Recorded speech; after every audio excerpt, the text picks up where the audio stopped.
The Chicago Hare Airport was a place where we distributed a lot of books, and we were there day in and day out. And some of the people who were also there day in and day out, the employees, they didn't appreciate our presence there. And some of them were antagonistic even. And some of them, on occasion, caused bodily harm to some of the devotees who were distributing Prabhupada's books. And, in retrospect, I can understand why they were agitated and why we irked them to the extent that we did, but they, of course, had no access to our motivation and what we were really about. In my mind, it was an awkward place for Prabhupada to be coming. There were so many books that had been distributed there, and it was auspicious in that regard, but there were, in ISKCON terminology, there were demons there also. So Prabhupada got off the plane, and I'm thinking, I've got to protect Prabhupada. Who knows? One of these crazy guys here could run up and throw something at him, or who knows what, because they had done things like that to his disciples. And so I was standing next to Prabhupada and kind of protecting him from the crowd in my mind, and we were walking towards the door to go out onto the curb, and the access kind of funneled down, and then to go through the door, only one person could go through. And here I was like preoccupied with this idea that I'm going to protect Prabhupada and get him through the door safely. And Prabhupada just went like this with his left arm when I was standing on his left side. The next thing I could remember, I was at the back of the crowd, everybody's in front of me, and Prabhupada was in the car. And the devotees were ushering him off to the temple. And it was very mystical to me, because I thought, here I was thinking, I'm protecting the spiritual master, and he's showing me I'm protected by Krishna. And I can protect you also. In Chicago, the airport there is called O'Hare International Airport. And it's spelled O-H-A-R-E. So Prabhupada told his leading book distributor, Tripurari Maharaj, go to the airport manager and tell them that they should rename the airport O Hare Krishna International Airport. And this was an airport in which our book distributors were so aggressively distributing books that every day there was confrontation between the guards at the airport and the book distributors. So the management of that airport hated us. And still Prabhupada made his best book distributor go to the manager, and Tripurari Maharaj went there and said to him very seriously, you should rename your airport O Hare Krishna International Airport. Why did Prabhupada do this? Was he trying to have fun with his disciple? Prabhupada, he took every possible opportunity to somehow push forward the idea of Krishna consciousness. His idea was that everything belonged to Krishna. Everything. He saw everything as really meant to be glorifying Krishna. In order to help prepare for Prabhupada's arrival, Govardhan, president of Detroit, and the brahmacharis went ahead to Chicago to help fix the temple up a little bit. We had a real crack cleaning crew for Detroit. Govardhan hated dirt. The Detroit temple was always spotless. It had white floors, white staircases. So we came there, and I remember the doors flying open to the vans, floor machines coming out, and everybody got to work and scrubbed the place down, made it really clean. We built a little desk and a seat for Prabhupada. This desk was a sheet of plywood and some 4x4s. I built it. They had a room for Prabhupada, very simple room, just a bed, chair, desk. He lived very, very simply there. I got to wait outside of Srila Prabhupada's door because I was his bodyguard. And every time Prabhupada came out the door, I'd offer my obeisance. His foot would come down right by my face, right? And then it'd go, and I thought, I wanted to get the dust of the lotus feet of the pure devotee, because we had just started that Guru Puja program every morning a few months before that, and we were praying the lotus feet of the spiritual master are the only way by which we can attain pure devotional service. I bow down to his lotus feet with great awe and reverence. By his grace, one can cross the ocean of material suffering and attain the mercy of Krishna. So I thought, I need those lotus feet. I have to have those lotus feet on my head. But being near Prabhupada was quite an intimidating experience. So they asked to have initiations. They brought us into the room. And I was in such a state, I didn't know what he was saying or what I was doing, but I was just very conscientious that I was with a pure devotee of the Lord. As a matter of fact, when I walked into the room, and this was the only time I was probably alone with Srila Prabhupada, I walked in the room, I offered my obeisances, and when I stood up, his eyes were like fixed right on my eyes. And just for a second, I looked into his eyes, and the most incredible thing that ever happened to me with another human being occurred at that moment, in that I had this overwhelming realization that he knew everything about me. And I felt so shameful. I felt like I do not deserve to be in the room with this personality. And it was also, there's no sense in trying to be pretentious, because he knows anyways. So don't try to pretend to be something that you're not. But those eyes, it wasn't like looking at me like you are such a fallen soul, but it was this look of infinite compassion, and almost like he understood my suffering.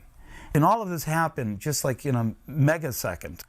And then I couldn't look any longer, and I looked down. But I knew, you must bare your soul to the spiritual master. There's no sense in trying to pretend, because you can't cheat the Mahabhagavad. So then Prabhupada gave me the Gayatri Mantra, and then he said, so, are you chanting your 16 rounds? And I said, yes, Srila Prabhupada. And he said, and are you preaching Krishna consciousness? I said, yes, Srila Prabhupada, I'm a Sankirtan devotee. I go out on book distribution every day. And then he said, always preach Krishna consciousness.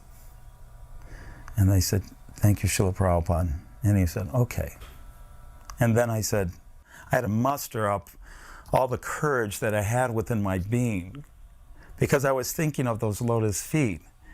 And they were just sitting on the Vyasa, and Prabhupada had his dhoti pulled up to his knees, and his feet were right there. And I said, Srila Prabhupada? And he said, yes. I said, Srila Prabhupada, could I touch your lotus feet? And he looked at me and he smiled and he said, that is not necessary. And I went, Jai Srila Prabhupada. I offered my obeisance. I went out, I felt so stupid. I couldn't believe I asked that question.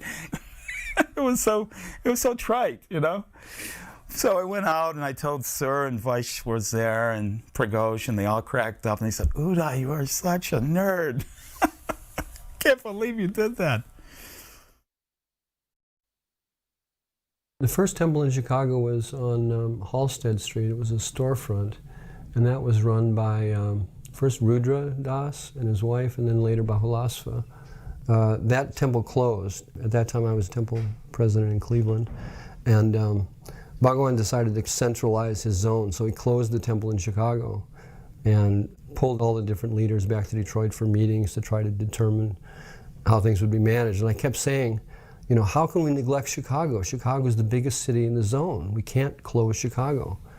And then one day Bhagavan just slammed his fist down and said, damn it, Govinda, just go to Chicago. So we went with a couple of brahmacharis, and then we were collecting and doing some preaching, and then the traveling rock group was kind of disbanded by Prabhupada, and they came to Chicago. So we had a lot more people there, and searching around we came upon this former YMCA building. We were in the old YMCA. Actually, it was the old black YMCA from segregated times. And it was a rather rundown building when we got it. We had done a lot of renovations. So one of the main things we did that year was totally redo the gymnasium into a beautiful big temple room with side balconies and a huge altar and everything. And actually, Sri Govinda was the inspiration behind the aesthetics of it, and I had organized the work. And when Prabhupada arrived and first sat on the Vyasasan there and looked at it all, which for the time I think devotees will remember was quite gorgeous, Srila Prabhupada said, only devotees could do this. There's a special darshan Prabhupada gave us just the library party in Chicago with Satsu Maharaj. It's when we had first started the work in America, and we were eager to tell Prabhupada about the success, but we were mostly wanting to hear from Prabhupada how he wanted us to proceed. It was a whole new experience, getting these academics to take the books. So we came in with pens and paper and all ready to take lots of instructions from Prabhupada. And we shared with what we had done so far, asked for guidance, and Srila Prabhupada just simply said, you do your best and Krishna will help you. And that was it. And at first we were stunned, we were waiting for him to say more. And then we realized, oh, this is a message. Srila Prabhupada's letting us know that he wants it to be done, and that if we just try to do our best, Krishna will give us the intelligence, what to do, and how to do it. There's a message that stuck with me for a long time.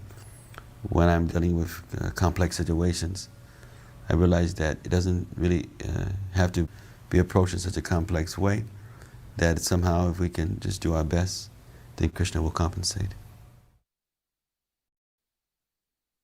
So during the Guru Puja, I remember some brahmacharis, they had developed a kind of boogieing, doing rock dancing. This was going on during Guru Puja. And all of a sudden, Prabhupada, like a conductor, like a maestro, he just stopped the Guru Puja cold, in an instant. And we're all kind of frozen in place. And then Prabhupada gestures to the picture of the Panchatattva in the distance, how their arms are upraised. And he says, dance, dance like Sri Chaitanya Mahaprabhu. So we're all corrected, because we're all getting into disco dancing, twisting and boogaloo and shingling and, whatever. The first time that I ever saw Prabhupada was in the morning. He was sitting on the Vyasasan at the Chicago temple. He was giving a lecture about how we all want to see God, but we can't even see the little piece of God, the soul. Otherwise, why would we be crying when some relative has died? And if we haven't seen a piece of God, how can we think that we can see God? I was standing right near the Vyasasan, maybe 2 feet away, and fanning Prabhupada with a peacock feather fan all during the lecture. And I was simultaneously very happy and very disappointed. I was very happy because I realized that hearing Prabhupada there on the Vyasasan was no different than hearing a tape recording of him. All that time I'd been listening to Prabhupada lectures on tapes, I'd been with him, hearing him, and I felt so happy and so satisfied. But I had wanted something different. I hadn't wanted it to be just the same as a tape recording. I had wanted to get to know Prabhupada the person. A few hours later, my father, my husband, and I went into Prabhupada's room. And right before us, Srila Prabhupada was speaking to a reporter, which is what you're seeing here. He was very much joking, very congenial, very relaxed. Right after the reporters left, then my father, my husband, and I were introduced. At that point, Prabhupada leaned back on the cushion, and he had one of his legs up, and his dhoti was such that you could see his calves and his lotus feet. And I remember thinking how soft his skin was. It looked like the skin of a baby. And as the conversation began to unfold, I realized that here Krishna was fulfilling my desire to get to see Prabhupada as an individual person. When I was listening to him on the Vyasasan, I was seeing him as the Guru, as the Acharya, and here I was seeing him as Prabhupada, the individual person. It was very, very sweet. This was the first time also that my father had met Srila Prabhupada. My father had been coming to the temple periodically since I joined. First, he introduced himself, but Prabhupada thought that my husband was my father's son. And then he understood that it was the daughter. He said, "Do you have any sons?" My father said, "No, only daughters." Prabhupada said, "Oh, only daughters." And then my father said, I'm coming to this temple not because I want to see Krishna, but because I want to see my daughter and my son-in-law. Is that all right? And Prabhupada said, yes. They are loving Krishna. And I was thinking, I don't love Krishna. He said, chanting and dancing are symptoms of loving Krishna. And they are loving Krishna, and you are loving them.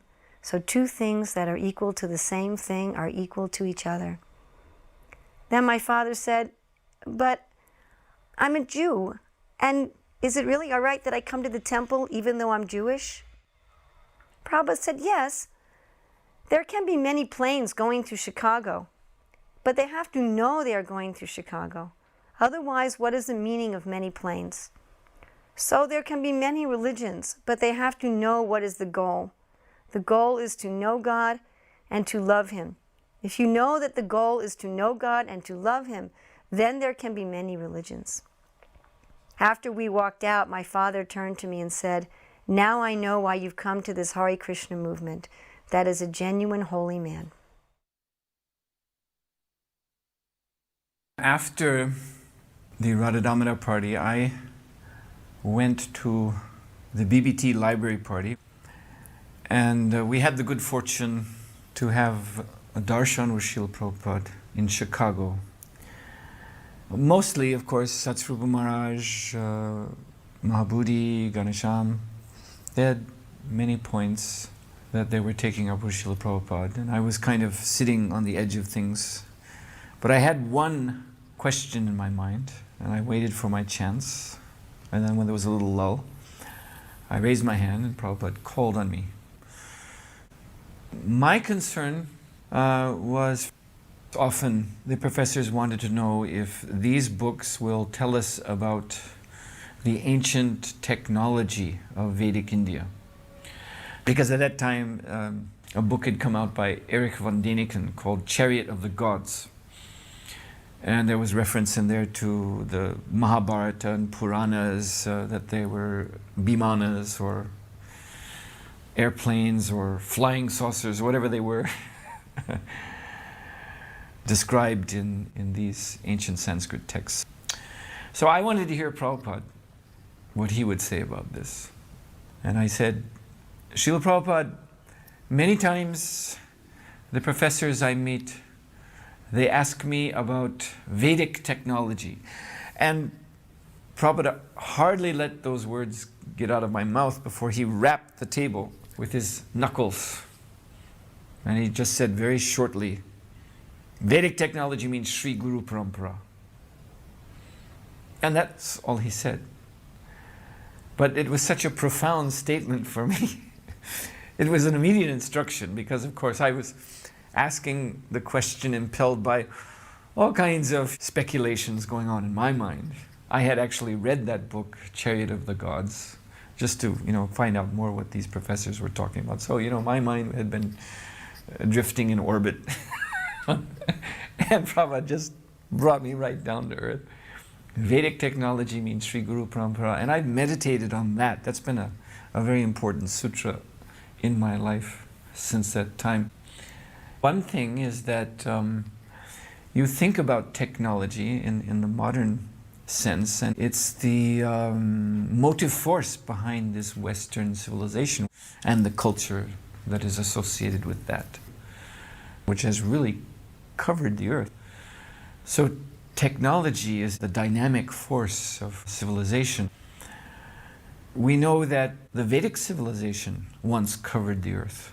India was once in the position that America is in now, as being the leading country that all other countries emulated. And how it got to that position was because of following Sri Guru Parampara. And that is the key to how, again, Vedic culture can spread all over the world and become synonymous with civilization. See, now when people think of civilization, they look to America or they look to Western Europe. They think that's where civilization is. But actually, real civilization is Vedic civilization. And the key to that is Sri Guru Parampara, as Prabhupada said. We went to Chicago to take Prabhupada darshan and have his association again. He immediately recognized us. He says, "Oh, I see you before in Detroit." And we told Prabhupada, "We are very thankful. You have remembered us. We are fallen souls. We have no qualifications." And then again there was a gathering with the devotees. There was one question that we said, "Prabhupada, where do we serve you best?" So Prabhupada says, "You can become Krishna conscious anywhere." But then immediately he said, "Sun is the most brightest in India." What that means to me is that I can be more Krishna conscious and better way in India comparison to any other place. And then Prabhupada also said at that time that you have a good Krishna conscious background and also good material education, so you should give this Krishna conscious knowledge in an educational, institutional manner. So we were meditating how to do it. He told us twice in Chicago, as well as last time he came, that is my exact memory, in 1976 in Los Angeles. Said, "I told you in Chicago to start educational institution." But we were not in a position immediately at that time to come to India. So we started little educational place, Sunday school, for the children of Indian origin. And we had 60 children coming to our place. And we were educating them in Krishna consciousness. Today we are running Bhaktivedanta Raj Vidyalaya. So it's an educational institution, as Prabhupada said. And we have 300 children studying, boys and girls. And it's a residential school. Krishna consciousness is taught from Mangala till Bhagavatam class, like any other our temple program. And these are all karmi parents' children. These are not devotee children. As it is said in Isha Upanishad, Slok 11, that you can learn this Krishna consciousness and material education side by side. And also in 9th chapter, Raj Vidya Raj Guhyam Pavitram Idam Uttamam Pratyakshavagamam Dharmam Susukam Kartum Avyayam. In purport, Prabhupada says there are all kinds of educational institutions all over the world, but there is no Krishna conscious educational institution or university. So according to that authority of Shastra, Sadhu and Guru, whatever this Bhaktivedanta Raj Vidyalaya English school is doing is conformed with Prabhupada instruction and his writings. I remember the kirtans were very ecstatic at this time. There's several hundred devotees there. And they were doing Guru Puja. And everyone was dancing in ecstasy, but there was this lane. Prabhupada always kept an open lane between the men and the women so that he had a perfect direct view towards the deities. So sometimes when the kirtan started to become very ecstatic, the devotees started to dance into the middle lane, and Prabhupada started to wave his hand, like, "Move out of the way. You know, I love my devotees, but I want to see my Lord." So I oftentimes go to temples and there's Prabhupada sitting on the Vyasasana and devotees are dancing, blocking the view of Prabhupada to the deities. We should always understand that Prabhupada is with us, and we shouldn't commit Guru Aparad by putting our back either to Prabhupada or blocking Prabhupada's vision to Radha and Krishna. Prabhupada had traveled to Chicago with Brahmananda on the airplane, and Brahmananda was reading Time magazine, and the Time magazine feature article was crime, why and what to do. So Prabhupada got inspired by the idea that we could help to solve the crime problems in America with our program. So when he arrived in Chicago, he asked us to arrange for him to meet some people in the government so he could talk to them about this idea. So he met with the mayor of Evanston, and he met with some police lieutenant. I think Mosley was his name, I remember that. Then there was this old abandoned school in Chicago, in Evanston actually, north of Chicago, and Prabhupada asked us to proposed to the government that they give us that school and help us fix it up, to take in prisoners from the penal system and give them a program where we would feed them prasadam and engage them in kirtan and, you know, some other things during the day, but a kind of rehabilitation program based on Krishna consciousness. And Prabhupada was serious about it. He wanted me to go to the mayor of Evanston and propose this, and I did. And the mayor was friendly, but he said that that was the building that they had in mind for their new city hall. So he didn't think it was likely that he could get the council to approve it for our proposed purpose. I pursued it a little bit. We found some other properties that we looked at, but we couldn't get anyone to donate any facility, and we didn't have the money to buy any place, so we kind of had to drop the idea. Hare Krishna, Hare Krishna, Krishna Krishna, Hare Hare, Hare Krishna, Hare Krishna, Krishna Krishna. We're all waiting for Prabhupada to come to the carts on State Street. Finally, Srila Prabhupada rides up in a Volkswagen, gets out, and without any hesitation just bows down on the filthy street in front of Lord Jagannath.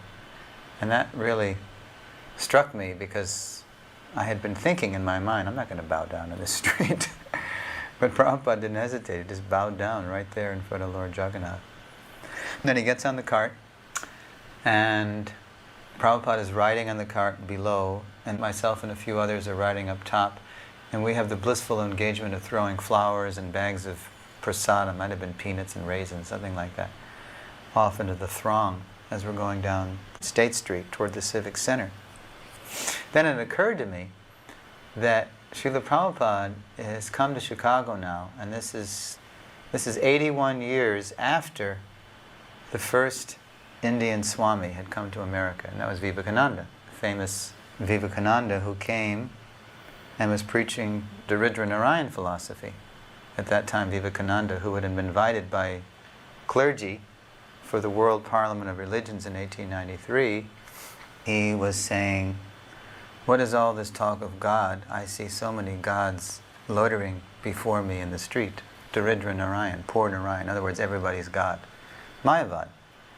So finally, 81 years later, here's a pure devotee, a Vaishnava, come to Chicago, and I was thinking in my mind, I wonder what Srila Prabhupada's going to say when he gets to the Civic Center, because this is very historic actually. Finally the Vaishnava, Siddhanta, is coming to Chicago after all these years. So we get to Civic Center, and there aren't that many people there, surprisingly, as I remember it. But without hesitation, as soon as Srila Prabhupada took the microphone, he said, in the Vedanta Sutra, it is said, Janma Yasya Yataha. The absolute truth is that from whom everything emanates. So he was establishing that everything comes from a person. So I was really smiling. I bet Srila Prabhupada was thinking of this. So that was wonderful. When Prabhupada arrived, there was actually 2 newspaper articles that came out about the devotees. One of them was very favorable, but it didn't mention Hare Krishna too often. And the other article was highly unfavorable. It was very critical and sarcastic of the devotees. It was written actually by a Chicago columnist who won a Pulitzer Prize. His name was Mike Royko. Royko was known for his biting cynicism. He wrote this article, but practically every other sentence he was mentioning Hare Krishna. He had even parts of the Hare Krishna mantra within the article. And Prabhupada said, this man is chanting Hare Krishna. And he was much more appreciative of the critical article because it mentioned Hare Krishna more than he was of the favorable article. Our little crew of armed guards drove in a car behind him. And on the way to the airport, Prabhupada's car pulled off had to use the bathroom at a gas station. And there was a fruit stand near there. So, well, brahmacharis, we didn't have any money. We begged some fruit. And when we got to the airport, Prabhupada had a lounge, a special lounge set aside. So Sudama was cutting up the fruit and giving some to Prabhupada and distributing it to the devotees. And then Kirtananda Maharaj came and brought some sweets from New Vrindavan for Prabhupada. Prabhupada liked them very much. And while we were waiting for the flight, Prabhupada laid down on one of the benches there to take a little nap, and Jagadish was reading out loud from the Bhagavatam. Jagadish had a particular voice which would cure insomnia in any situation. So everybody immediately fell asleep. And Jagadish stopped reading and looked up, and Prabhupada lifted his head up and said, "I am listening." So he continued reading.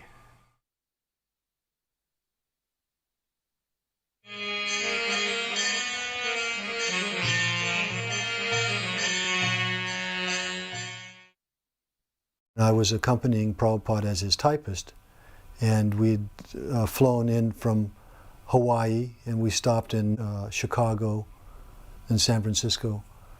On one of the flights, I was sitting next to Prabhupada, and he said, "Vaikuntanath, may I borrow your Bhagavad Gita?"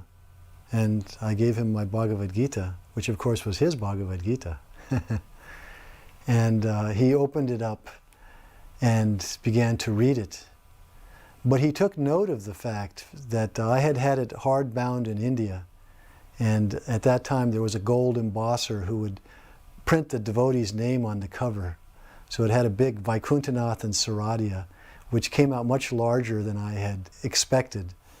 And I remember Prabhupada sort of took note of my name and Saradia's name on the cover, but didn't say anything, and began to read.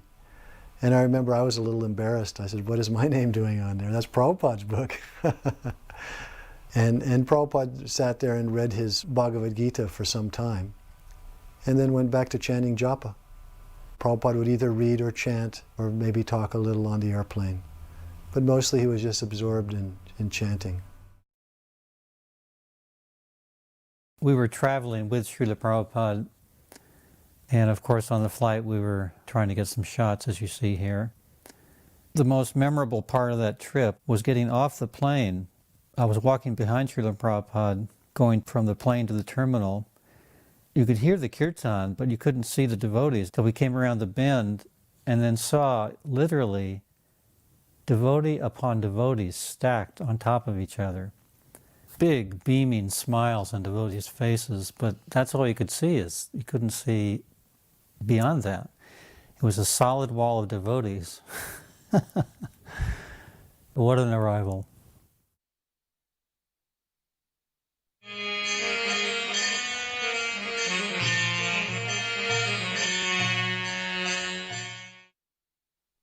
When Prabhupada arrived in San Francisco for the Rath Yatra festival, I remember that all the devotees were extremely excited. So they were running and dashing down the concourses, and there was a huge crowd of devotees.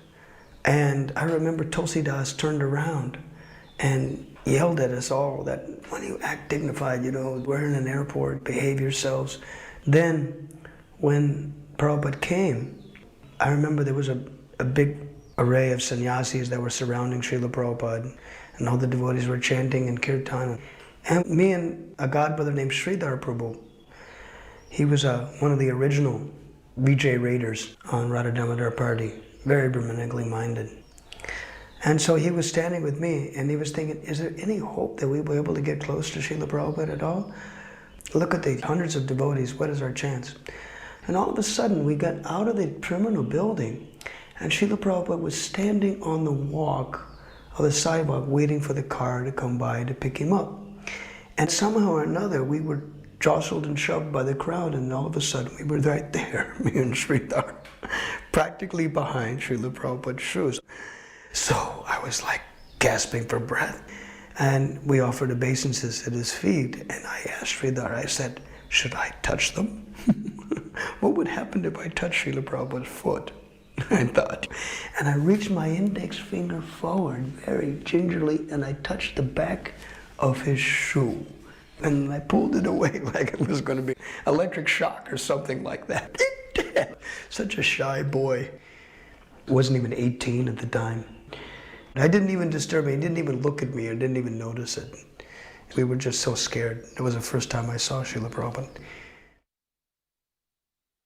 The Rath Yatra seemed like it had gone downhill because my first Rath Yatra was 1970, which was the first one with 3 huge chariots.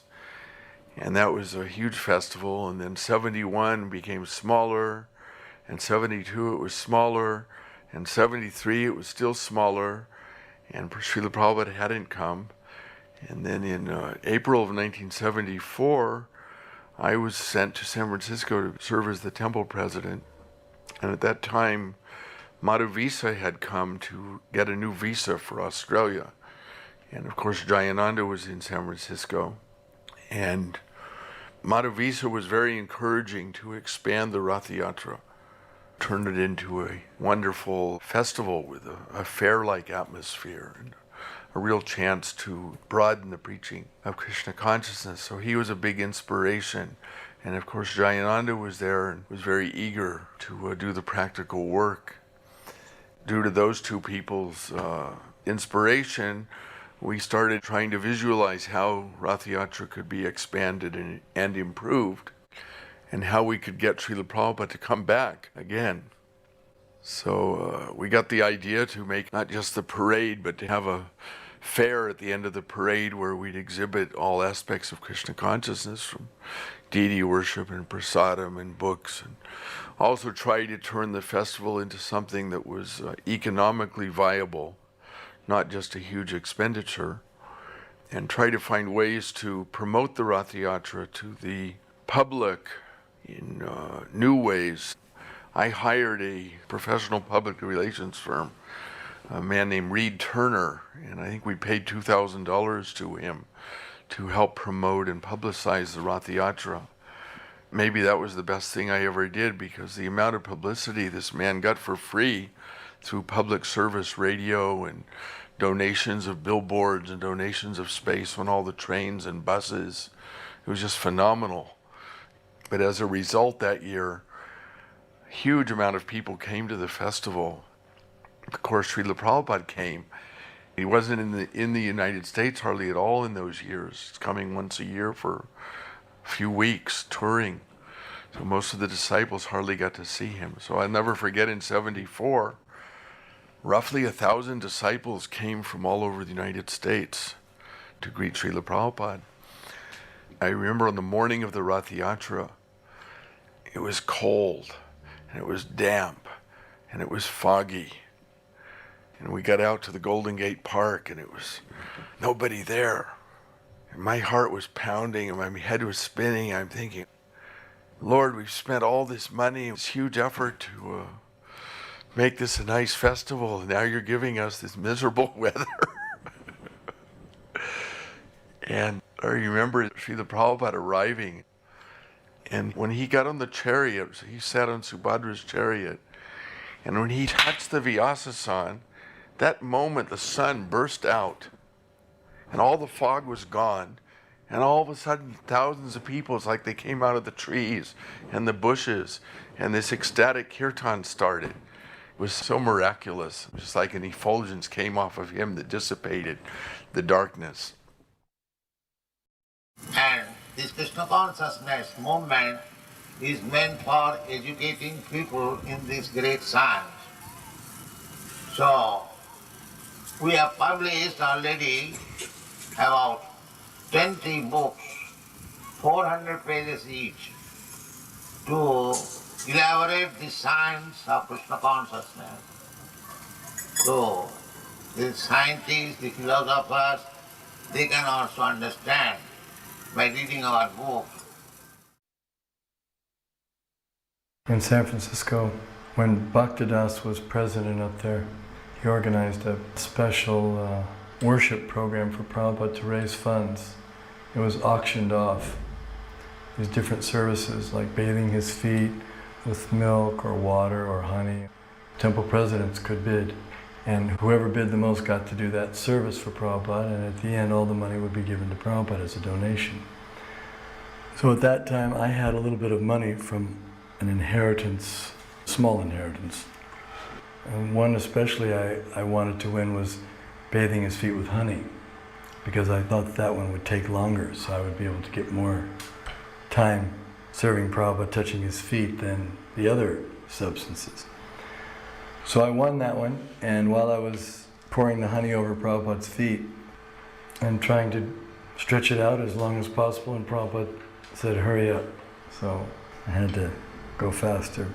Prabhupada wasn't enjoying being worshipped as we might think that we would enjoy being worshipped and we'd like to drag it out as long as possible, but he was doing it as a service.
Prabhupada was riding on Subhadra's cart, and I was riding on the cart behind him, Balaram's cart, and my duty was to lower the canopy when we came under low bridges. It was all designed by Jayananda, and then raise it back up again.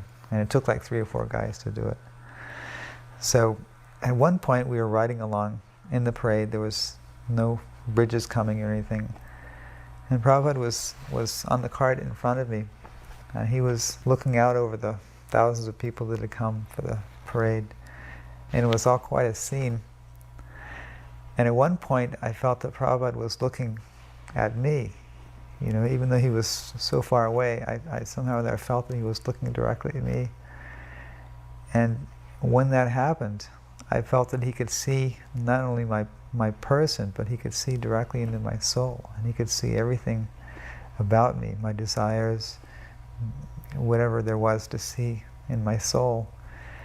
And I could even feel that he could see that I had stashed some ladus in my coat pocket that I was wearing, that I had stolen from the prasadam bin that they had for the festival.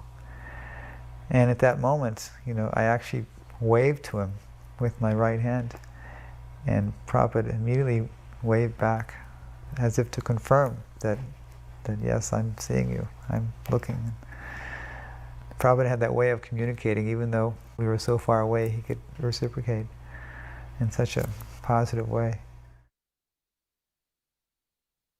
This was in Berkeley. It was right around the time of the Rath Yatra. And we were all sitting in Prabhupada's room, and Bhardraj pulled a copy of Teachings of Lord Chaitanya off of the shelf.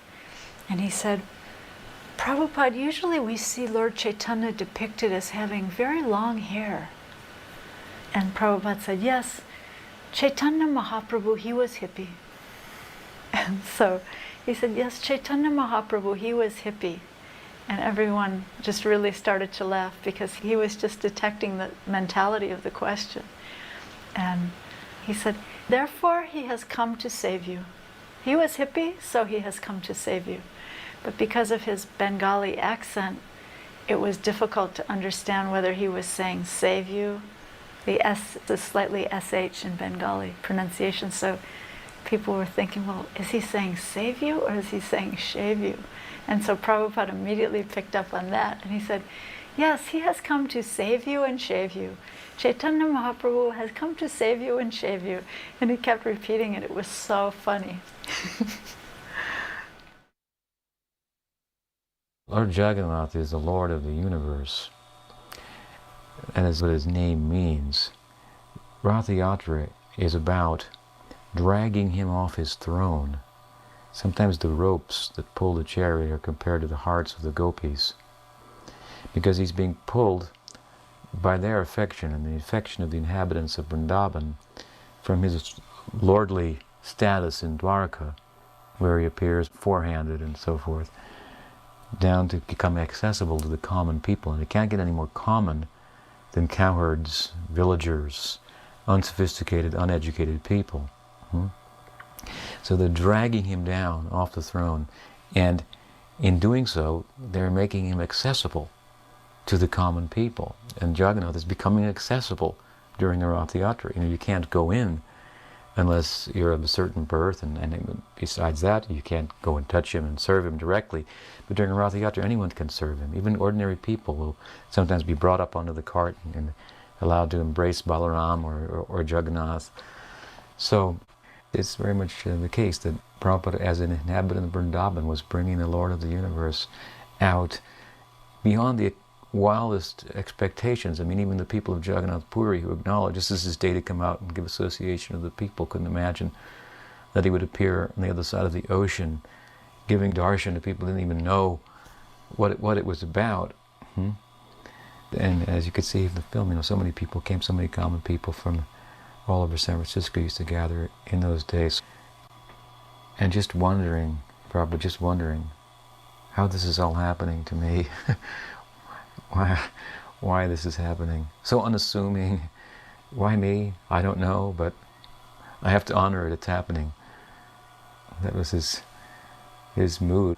His whole mood of the Western success was celebrating the mission of Bhaktisiddhanta Saraswati Thakur taking hold unexpectedly in this foreign land. Sridhar Maharaj once told us that Bhaktisiddhanta Saraswati Thakur on more than one occasion expressed a desire to spend a decade in America preaching. This was before America became the prominent country in the world, before World War II, when England was still the prominent country, and therefore he sent emissary to England. But he had apparently a vision that America would become the most dominant country in the world, and he had a desire for going and spending 10 years to preach in America. After telling us that, Sridhar Maharaj said, and through Swami Maharaj, your Prabhupada, he got 10 years plus 2. 12 years I consider Bhaktisiddhanta Saraswati Thakur lived in him. What could be a greater tribute to how well one has served their guru than that? Srila Prabhupada sat on Subhadra's cart, and so I walked beside that cart because I wanted to have Srila Prabhupada's darshan as much as possible. And he was so happy and radiant. And partway along the route, he raised up his hand and stopped the procession for a short time. And thousands of people stopped just because Srila Prabhupada raised his right hand. Prabhupada at a certain point indicated that he had to go relieve himself. And so they simply stopped the cart and he got down and began to walk into the forest. Of course, in India, that's what anyone would do. And so the devotees thought it was some kind of ceremony, so they all started following him. Like dozens of devotees started marching. Prabhupada just laughed, turned around, laughed, and held his hand and said, no, you all stay here. And then when he was ready to go again, he made a gesture with his right hand, like onward, forward, And all of a sudden, all the carts started moving again. Thousands of people just started moving. It was so wonderful. It was the most wonderful feeling to be just anywhere near Srila Prabhupada. My friend Vatsara, he came to visit me in San Francisco, and we started going to different spiritual communities. By this time, I had kind of accepted this spiritual master, Swami Satchidananda. I didn't really know that much about him, but I read Prabhupada's Bhagavad Gita, and I said, geez, I need a spiritual master. But I didn't really think of the author of that Bhagavad Gita, Prabhupada, the old one, the blue Vishnu on the cover. So anyway, we went to this group and that group, and he said, well, let's go to Hare Krishnas. And I said, oh, I've been there, because I had been there for a Sunday feast, and the guy was kind of a yogi and this and that, and the devotees are running around here and there. I said, it's a little bit, just running around too much for me.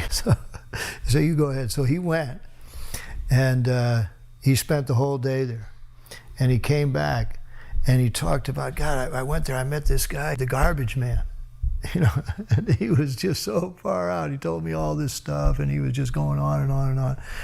And it turns out that was Jayananda. He spent the whole day with Jayananda, emptying the garbage and going here and going there. So he said they're having, another program in the evening, and so I said, okay, I'll go with you. And so we went, and that was it. The next day, we went out and bought cloth for dhotis and cloth for saris and beads, and by the time we got back home, we had decided we're going to shave up, and so we shaved up, and we shaved up the kids, and we showed up at the temple the next day. I said, what are you doing? You can't do that. Anyway, we said, here we are, we're doing it, and like that. So from this association with Jayananda, we became devotees. So me being a practical, mechanically minded person naturally fell in with Jayananda, because he was always doing something, fixing a car. We'd go out and work, and I just was kind of like Jayananda's right-hand man at that time, and we'd be out working on the carts or, stuff like that, or going to pick stuff up to bring back for the carts, or at the temple preparing something for Rath Yatra. And Prabhupada came, and like I said, Jayananda's mood was that, what are we going to gain really by going to just see Prabhupada? He wanted this service done. So that was better than being in Prabhupada's presence. That was, more satisfying to Prabhupada, and therefore it would be more satisfying to us. And so, we just did that. And Jayananda, of course, didn't say that and then run off and go be with Prabhupada. Actually, after Rath Yatra, later that day, Jayananda finally went over to go see Prabhupada, and he wasn't there 2 minutes, and he fell asleep. Prabhupada made some comment, I think, about Jayananda sleeping. Some nice comment, oh, he's worked so hard, and now he's sleeping. People follow, imitate Americans. I am traveling all over the world. Everywhere I see they're trying to manufacture the skyscraper building, imitating your country. So, if you kindly become Krishna conscious and chant and dance in ecstasy, emotional love of God, the whole world will follow you, and it will be Vaikuntha. There will be no more trouble. Thank you very much. Hare Krishna, Hare Krishna, Krishna Krishna, Hare Hare, Hare Rama. Prabhupada went on stage. Vishnu John was on the corner of the stage. Baudak was in front of Prabhupada. Behind Baudak from the crowd, there's a hand sticking up. That's my hand. I was standing there with Vishnu John's mother and Vishnu John's sister. And I had been explaining to his mother like what the harmonium is, and the madanga, and that how popular and how well loved Vishnu John was in the movement, and how much we appreciated his singing, that he actually was the best. She was very proud of her son. Prabhupada, after he finished his short lecture, he started to throw the roses from the stage. I was hoping that Vishnu John's mother would catch something, and Prabhupada threw the whole bunch of roses, and she caught it. When Prabhupada went on the stage at the end of the procession, I also tried to go on the stage, but some person who I didn't know stopped me and said that no women were allowed on the stage. So I tried to reason with him, saying that I was authorized by the BBT trustees and they had paid for my fare and my film. But this person was adamant. So I left the stage and I went to the middle of the field behind the huge assembly of devotees and guests. And I sat down in an empty chair there. And a short time later, I looked up, and to my surprise, Srila Prabhupada had gotten up off the Vyasasana and was raising his arms in the air and beginning to dance. So I immediately climbed on the chair and began to take photographs. And it turned out that I could not have found a better position to be in than that very one where I was. So I'm grateful to this person, who apparently was an obstacle, but in fact was a great help in my service. I actually had a premonition that something amazing is about to happen, and then it did. Prabhupada got up, began dancing, jumping up and down, and as he danced and held out his arms, stretched out his arms toward the crowd, he began turning as he danced from side to side in stages. And we could see Prabhupada just showering blessings on the people. It was practically visible. There are many pictures, there's many photographs. There are these extraordinarily ecstatic expressions on the faces of the devotees. It truly was a mystical, spiritual experience. I personally have always been more inclined toward philosophy and sort of spiritual logic than just esoteric, mystical things. But this was miraculous. It was truly miraculous. You could see Prabhupada showering blessings on the people. Then he left the stage and went back to the temple, and we kept dancing and chanting until the sun went down. Oh, we just felt lighter than air. We were just so joyful and so happy to be dancing and chanting with Srila Prabhupada. It was the most wonderful, joyous event. We were out in the crowd serving prasadam, and there was a kirtan on the stage. There were a lot of people sitting in rows, and we were serving, but there were also a lot of people behind the rows standing, facing the stage, listening. At a certain point in time, the crowd was chanting, and they became visibly stirred, like roaring. And everybody's hands were up in the air, and all the devotees that were serving the prasadam, we all turned, like, what's going on? We looked at them, and then we turned around and looked back at the stage, and Srila Prabhupada was on the stage with his hands up in the air, just jumping up and down, with a big smile on his face. It's like almost like a transference of incredible happiness, just shot through the crowd. And everybody simultaneously in that moment became surcharged with mercy, really. Prabhupada's mercy. He just gave everyone mercy. Clearly, he was just so happy to see everyone celebrating Rath Yatra.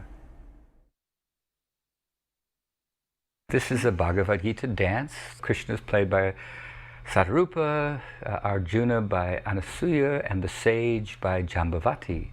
And we took the 108 principal verses, or danceable verses, from the Bhagavad Gita, and I narrated it while they performed it, using ballet and Bharatanatyam to tell the story of the Bhagavad Gita.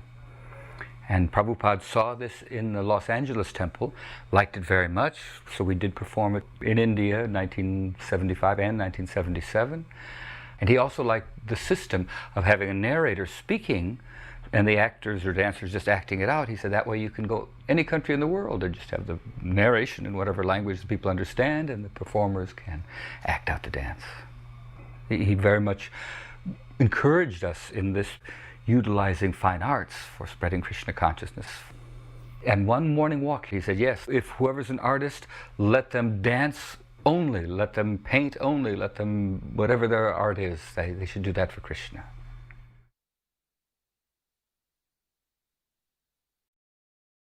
When we heard Srila Prabhupada was to be interviewed at a TV station in San Francisco, we tagged along hoping to be able to film him. So we showed up at the TV station and asked the producer if it was all right to set up our 16mm camera and shoot, and he said, why not? He was very obliging. I was surprised, actually. During the interview, you'll hear a thumping sound as Srila Prabhupada is speaking. And that's his hand, as you can see in the visual, going up and down, thumping on the table. Unfortunately, we had placed our microphone right next to his hand. We didn't pick a very good place for the mic. As we were shooting, we could hear that thumping, and of course we couldn't really stop the interview. Welcome. Thank you. You founded the Hare Krishna movement some 7 years ago in 1967, did you not? Yes. In a capsule, what is the movement? The movement is to awaken God consciousness of the human being. The human being is distinguished from the animals, that the animals cannot understand what is God. Mm-hmm. And if the human being also does not understand what is God, then he is animal. I see. And so your movement is to bring about an understanding of God among human beings. Yes. And Hare Krishna means what? Hare Krishna means addressing the energy of God. Hare means the energy of God, and Krishna means God. Mm-hmm. Okay, you were here yesterday and to attend your annual festival that was held here in Golden Gate Park, and we were there too. And in fact, here it is. A few thousand people came out to hear it. How many people are now disciples of the Krishna consciousness movement? Dedicated life, about 10,000. About 10,000 dedicated in ones. the Western world. Mm-hmm. Your Grace, is there any significance at all in the shaved head?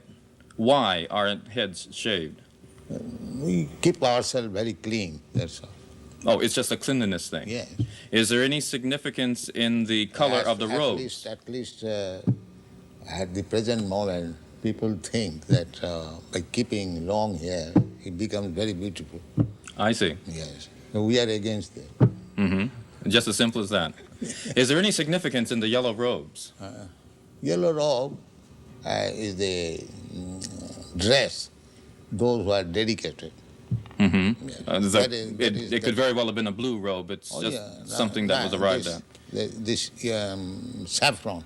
Mm-hmm. Mm-hmm. Your Grace, why do you feel that so many people are pulling away from the traditional religions in this country, such as Christianity and so forth, and going for the trying to understand the Eastern religions? We hear a lot of swamis and gurus and other type of yogi and so forth. Why do you feel that people are pulling away from the traditional Christian standards here? But we see that the Christian churches, especially I have seen in London, mostly closed. People are not interested, or the Christian leaders, they cannot make them interested. Why? Did Christianity fail the people, which is why they're turning to other things? Or? I think so. Mm-hmm. Mm-hmm. You say that Hare Krishna consciousness pretty much takes the absolute truths from the Bible, the Quran, the Torah, and the Vedic. Yeah, everywhere.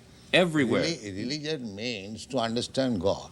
I understand, but do you feel that in getting truths from various places like the Bible and the Quran and so forth, don't you run into conflicts at all or contradictions in those particular philosophies? No, I don't find any conflict because the ultimate goal is God. So you have to understand God and try to love Him. So you can go through any religious process. If the goal is attained, that you understand what is God, and you try to love Him, then your life is perfect.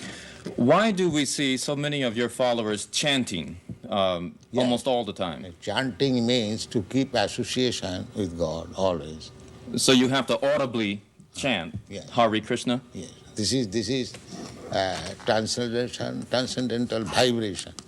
Just like a radio message, if you keep contact with the radio message, then you know everything what is going on outside. Similarly, this transcendental sound, Hare Krishna, if you chant, then you keep connection with God directly. Thank you very much, Your Divine Grace. It's been our privilege to talk with you and to meet you. Thank you. And hope that we can see you again when you return. Hare Krishna. We'll be back with more news in just a moment.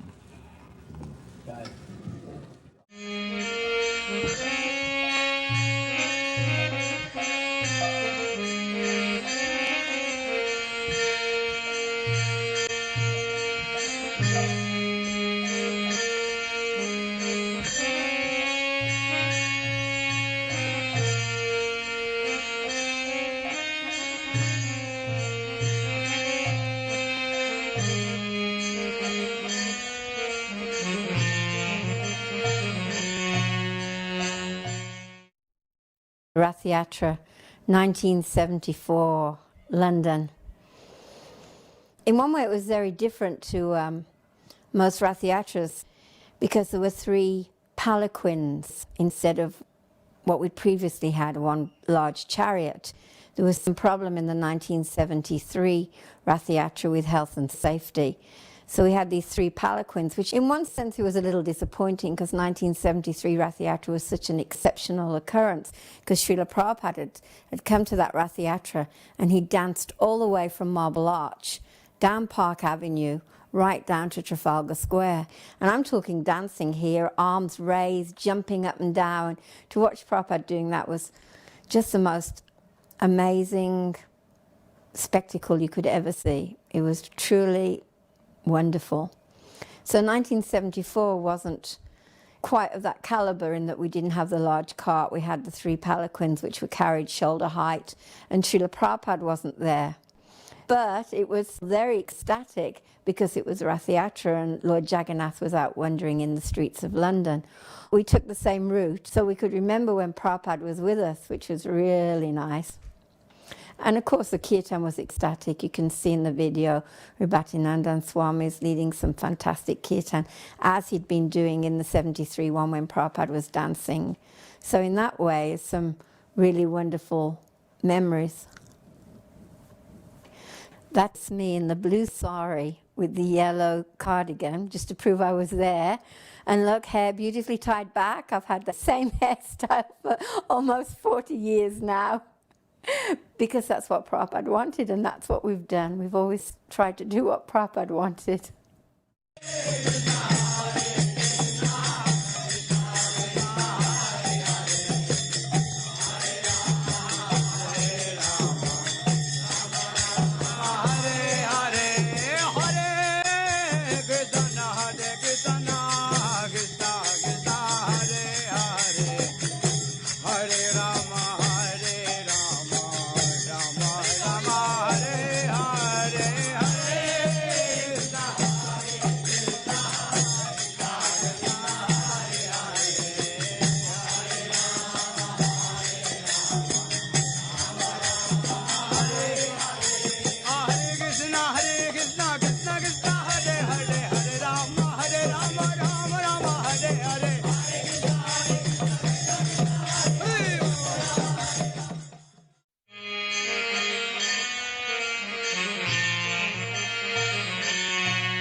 Right now I'm looking at this beautiful footage of Srila Prabhupada's arrival at Dallas Airport in 1974. I was 7 years old at the time. And I remember how excited we were, you know. By this time, I think this was my 5th time maybe of getting to see Prabhupada. And from my experience at that time, the movement was so wonderful. It was going so well, like, especially as a child. That was the universe for us. That was it. Prabhupada's coming was the greatest event going on in the whole history of the planet. That was the vibe. And so I remember we all got ready. We go to the airport and we're waiting for Prabhupada. Then he finally shows up and this huge kirtan. And then there was just such a joyous feeling. I drove a bus to the Dallas airport with all the children. It seemed like I was the only one who had the experience of driving that big a vehicle. And we got there and we're all waiting expectantly. I'd never met my spiritual master before. The excitement was so high. Finally someone said, he's coming. The kirtan's going uproariously, I remember that. And then we all hit the deck. And then when I got up, it was like Srila Prabhupada was parting the Red Sea. That was the feeling that I had. I was just crying in ecstasy, finally getting to see my spiritual master. And even before seeing him, you could feel the wave of his presence coming down this long corridor. It was just overwhelming. They had a room set up for Prabhupada to greet the media people. So then we all go in there, and it was set up really luxuriously, and there's lots of prasadam and flowers, and Prabhupada sat down, and then the media people started asking him questions, and that's a famous one where they ask, well, what is a hippie? And one thing I noticed even as a kid was the way our teachers had of making us look down on karmis and people who weren't devotees. And so we always had this feeling, you know, oh, once we see Prabhupada interacting with these people, they're either just going to fully surrender or he's going to just smash them and show them what fools they were. So first I noticed just how charming he was to everyone. He really knew how to like bring out the best in the people and want them to feel positive about meeting him. And I really noticed that he didn't like smash them and get heavy with them. He actually would win them over through charm. He would get them to laugh. He'd get them to feel good and comfortable around him. And I really, really admired that, especially because our teachers were kind of young guys and they didn't have much life experience. So they had a real heavy mentality. And so when we'd see Prabhupada, we were always waiting for him to do that to people. But I never saw him like that. It was always just wonderful, charming. And he would reinforce the sincerity and the genuineness in the people that came to see him. And I have to admit, too, I remember feeling like a little surprised, like how come these people that just got this wonderful exchange with Prabhupada didn't immediately just run to the temple and follow us and shave up or put on a sari or anything. We were in Dallas, and as a traveling Sankirtan, we'd come all the way down from Montreal. It was probably just after Mardi Gras. We went out to the airport. We missed Prabhupada when he arrived. So by the time we got to the temple, there was Guru Puja going on. And up until then, I'd never seen Prabhupada in person, and that was after 6 years of being involved in Krishna consciousness.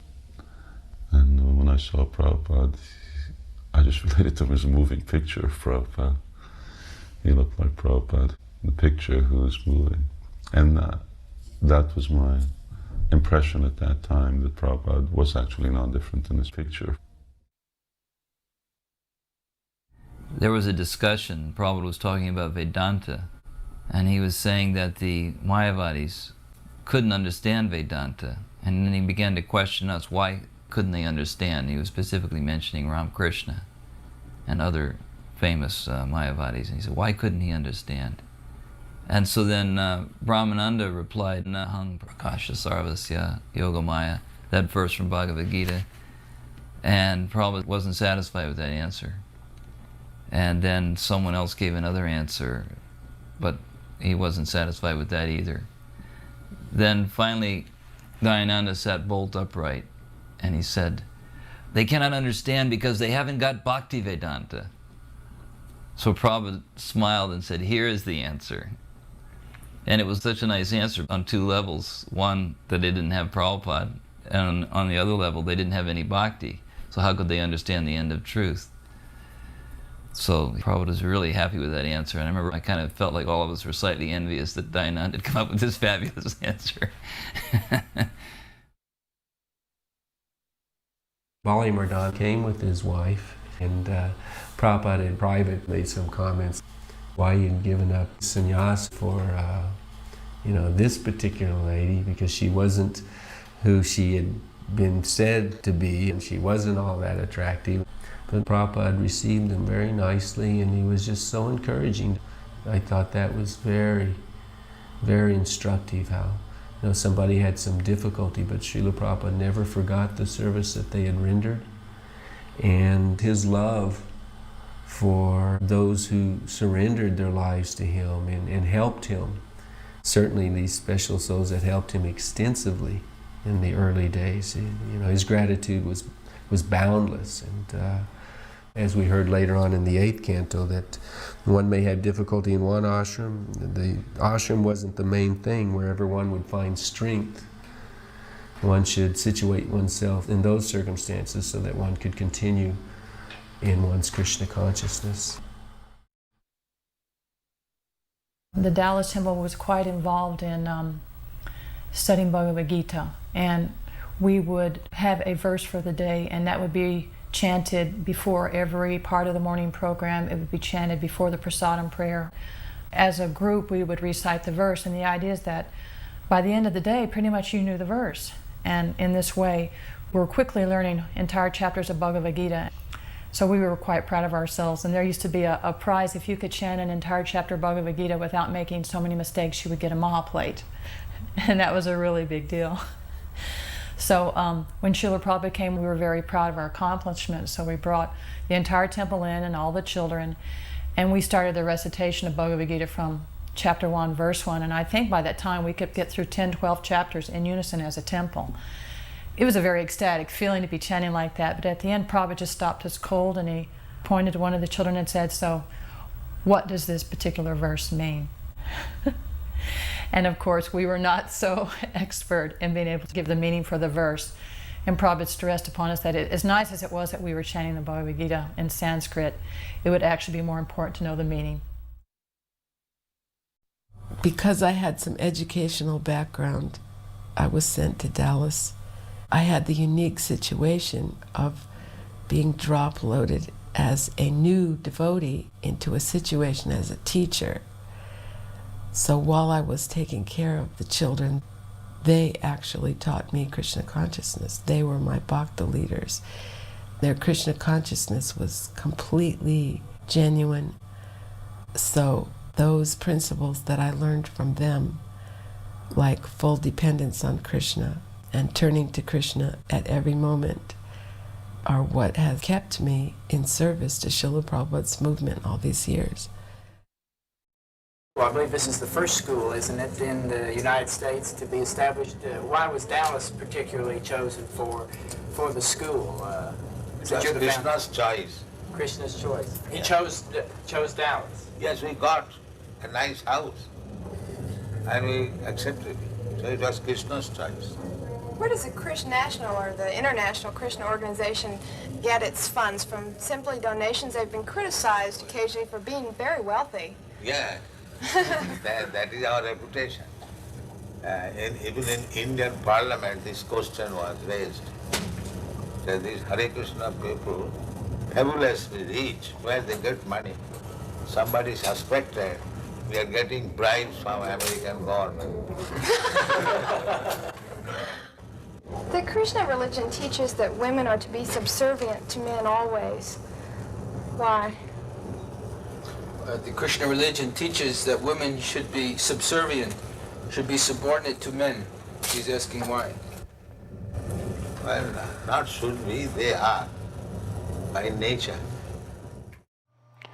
It seemed that Prabhupada enjoyed creating some controversy where the media would pick up on that controversy, because he knew that the media thrived on controversy. So I think he was using the men 64-ounce brain capacity and the women 36-ounce brain capacity as a way to kind of playfully stir up some controversy about the Hare Krishna movement, and then he knew that people would be talking about it, and it was a way that Prabhupada, just like, you know, an uncle might tease the children of his son and pinch them or make fun of them. I think Prabhupada often played the role of the elderly uncle, kind of making fun or teasing in various situations.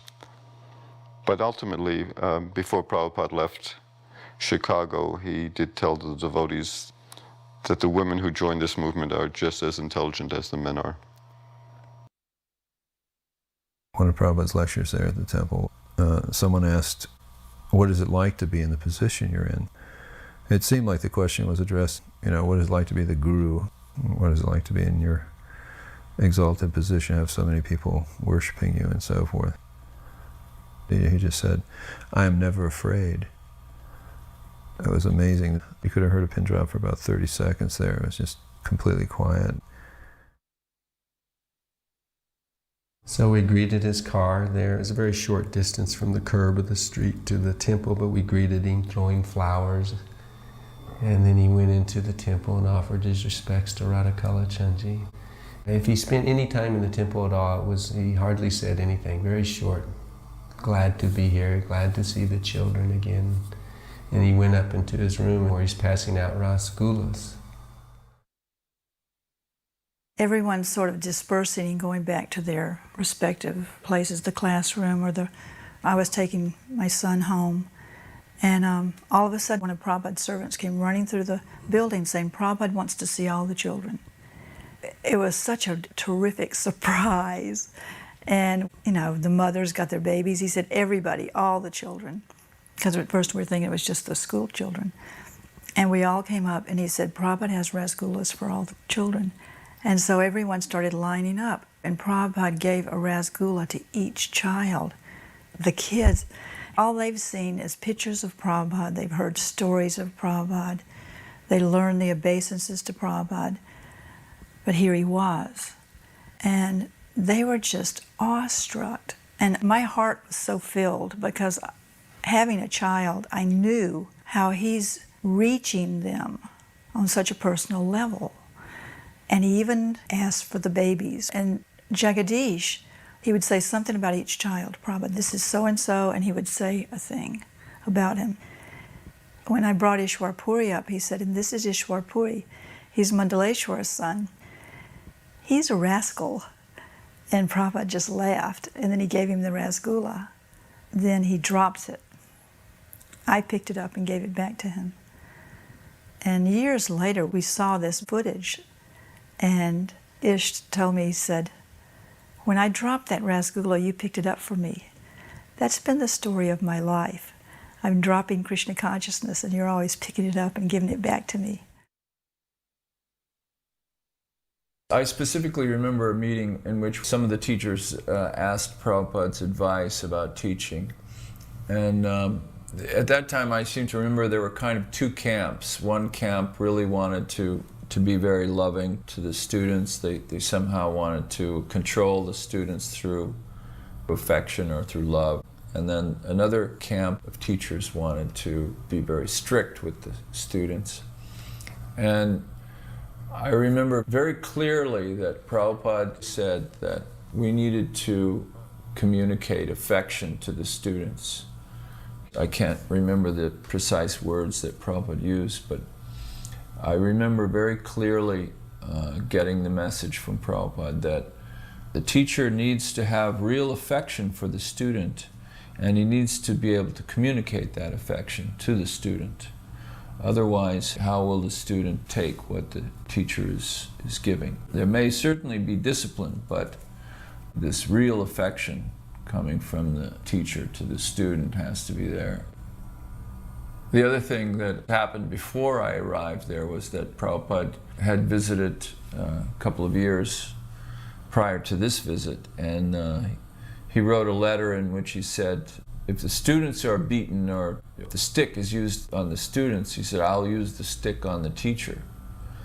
So my understanding of that was always that the teachers should not consider themselves the highest authority, and they shouldn't misuse their position as teachers, and they should always be mindful of the fact that they're answerable to a higher authority, and that whatever they administer to the students, that they certainly will have to either enjoy or suffer themselves in the future.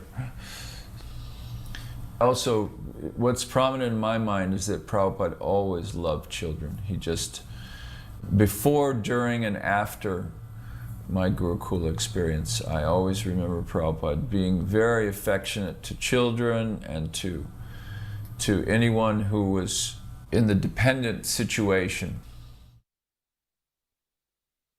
I was, recognized as being something of a hyperactive, a little bit out of control, difficult to deal with kid. My first remembrance of Prabhupada was the wave of utter and absolute thrill and excitement that I experienced seeing him, which even as a boy took me by surprise. And when Prabhupada came around, it really transformed me. You took one glance at Prabhupada and you were there. And you could step right into it. It was more than tangible. You ate it, And it would last about as long as I was, in Prabhupada's company. After about an hour, I would start losing it and start acting, 7 or 8 years old again. It really seemed everyone was very harsh in comparison to what Prabhupada was about. And so as soon as Prabhupada would come, then it's like we would get nice clothes and we'd get new bedding, and the prasadam was like really good, and the harshness of the discipline went way down. And, which is sort of like the opposite of if you have a military superior officer coming through, then what happens is like, the discipline gets more and more severe and strict. And here it just seemed to happen that when Prabhupada came around, people lightened up a little bit. They seemed to become a little bit more blissful and respectful and sweet. I remember being in New Vrindavan with Prabhupada the first time. I must have been 2 or 3 years old. And the deities would open. We'd be standing in front of Vrindavan Chandra, and I would be dancing and holding Prabhupada's hand. And you zone in on small little details, and the detail I remember was holding his hand, and I would stop dancing because I'd start rubbing in the palm of his hand because it was so soft. The softness of Prabhupada's hand reminds me of the way that I feel about Prabhupada. And after a while, he'd let go of my hand and he'd sort of motion for me to dance and jump up and down, and smiling and making me jump higher and more and more. After the kirtans, Prabhupada would go and sit down on his Vyasasan, and everyone was sitting and listening to class, and I'd run out to the garden and pick a flower and run back in and pay obeisances in front of Prabhupada and hand it to him. Pay obeisances, run back out, pick a flower, run back in, pay obeisances. I just kept doing this all through the class, and Prabhupada never said anything. For me, I didn't have that fear of Prabhupada. You could tell that he would let you come close to him and hold his hand, and he'd encourage you to dance. Then, when I got older, I was in Dallas, Gurukula, and I must have been 5, maybe 6, and Jagadish Maharaj would be standing there introducing each of us as we walked in the room, what our name was, who our parents were, what temple we were from. And Prabhupada would give us a rasgulla sweet. I remember for some reason, we went through quite quickly, but there was a couple of children where Prabhupada would ask more questions about them. And by that time, I had learnt that Prabhupada was someone really special, and I was nervous. And they were asking questions about me when I was there, and I was like, hurry up, hurry up. This is making me nervous. And so I came back from Dallas Gurukula to New Vrindavan in 1976. And that was the last year that I saw Prabhupada. I didn't go down and hold his hands at that age, and I didn't go down and offer flowers like I did when I was small. And I used to sing in the temple, and at one point Prabhupada had asked me to sing, and I came inside the room and I sang the first verse of Samsara Dava, and he said, keep singing. Some other people came in and started talking, but I left the room. My mother had always wanted me to sing. It just came up later on that I liked singing, but Prabhupada had asked me to keep singing that day that I went into his room. I paid my obeisances, and Atulananda was there. He gave me Prabhupada's garland. So I was like really nervous, and as soon as I got up, I looked at Srila Prabhupada, who was sitting behind his desk. And the first thing he said, so you were Henry Ford's great-grandson? And I said, yes, Srila Prabhupada. And then he said to me in a very grave voice, he said, so where is he now? And so I was a little stunned. My immediate reaction was, well, he's dead. But then I was thinking that this wasn't really what Prabhupada was talking about. He was saying, where's his soul now? Which I didn't have a really good answer for. So then Prabhupada spoke for a little while, and he was saying something along the line that Henry Ford was such a famous man. He said, now you should become just as famous for being a devotee. There was a teacher who I had been cultivating. He was teaching in the public schools, and he had won the award for being the best teacher in the county, and he was interested in Krishna consciousness. But he had somewhat of a disaster in his life because he had doubled as a bus driver. And on Valentine's Day, one of the children he let off the bus had crawled under the bus to retrieve a Valentine. And he had run over this child and killed it, not knowing the child was there. So he wanted to meet Prabhupada, but at the same time he was in distress. So I asked Prabhupada if he could see him, and he said, yes, bring him this evening at 7. And so I explained to Prabhupada that he had this concern because he was being sued by the parents. And so Prabhupada began to ask him so many questions, you know, to get all the details of the story. And I was kind of surprised. Did you have insurance? Did you look both ways? I mean, he was asking almost like his attorney, asking him all the particulars of the case. And then after he heard everything, Prabhupada said, it's all right, no court of law will hold you responsible for this. You did everything you were supposed to do. And then this boy was completely relieved. It was then that Prabhupada actually began to seriously preach to him, and he began to tell us a story about Werner von Braun, the V2 rocket scientist from Germany that had come over to help develop the missile program in this country. And apparently Werner von Braun in an assembly of scientists had stated that he thought the whole purpose of science is to prove the existence of God. So Prabhupada was making arrangements that some devotees would bring him copies of his books. Then he began to explain how the universe was like a machine, and that God was ultimately the driver of the machine. So then I got excited. I said, Prabhupada, this is wonderful. I said, he's such a famous person. If he becomes a devotee, then... And then he cut me off. He said, we're not interested in speaking to him because he's a famous person. He said, we are interested in speaking to him because he's come to the right point. He said, that is our interest. So he immediately corrected me that he wasn't cultivating the man because he was famous or that he could do something for us, but rather because he had actually come to this serious point of inquiry. One time when we had a big ceremony in the temple, the little girls that you see here, I had many of them, over 20, and they all had to behave properly, and it was a bit of a chore to do it, and one of them started crying, and I actually had to take her out of the temple room and put her in a classroom. And then later, after Srila Prabhupada finished his program in the temple room, he was headed to his own quarters, and usually he went directly to his quarters. But instead, he stopped in front of one classroom, the classroom that I'd put the child in, and there was no way that he could see through the door to see that there was anyone in the classroom. It was a solid door, but he opened that door particularly, and when he opened it, it bumped right into the child who had fallen asleep in back of the door. And then she quickly got up and paid her obeisances, and I'll just never forget that compassionate look on his face, seeing this child's tear-streaked face and frumpled clothing from laying on the floor. And she sat up with her hands folded, and he touched her head.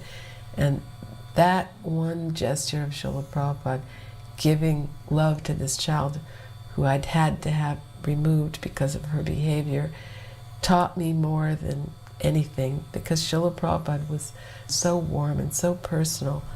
Then I realized that if I'm following in his footsteps, I better at least try to become a little like that myself.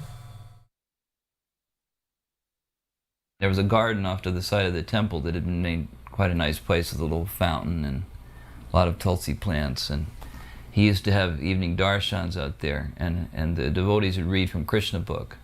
And at one point, Brahmananda was reading from the Krishna book, The Kidnapping of Rukmini. And in the middle of the story, in the part where Krishna actually grabs Rukmini and makes off with her, Prabhupada suddenly sat upright, and eyes got very big. He said, yes. And as they were driving away, he said, she was driving the chariot. And he made like this gesture, like holding the reins.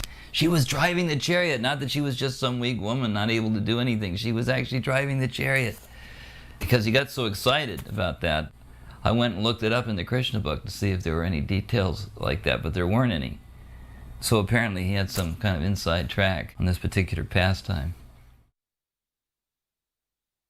Prabhupada chanting in the temple room in front of Radha Kalachandji. I'll never forget this. Prabhupada got into chanting the Maha Mantra over and over and over, and the devotees absolutely went wild. It didn't start off wild. It started off as normal chanting. We were all sitting down. But it just got to a point where it was building up to such a fervor. Everyone was like running back and forth between Radha Kalachandji and Prabhupada at the other end, because it's a big temple room. We went back and forth, and it just seemed like it went on for an ecstatic eternity.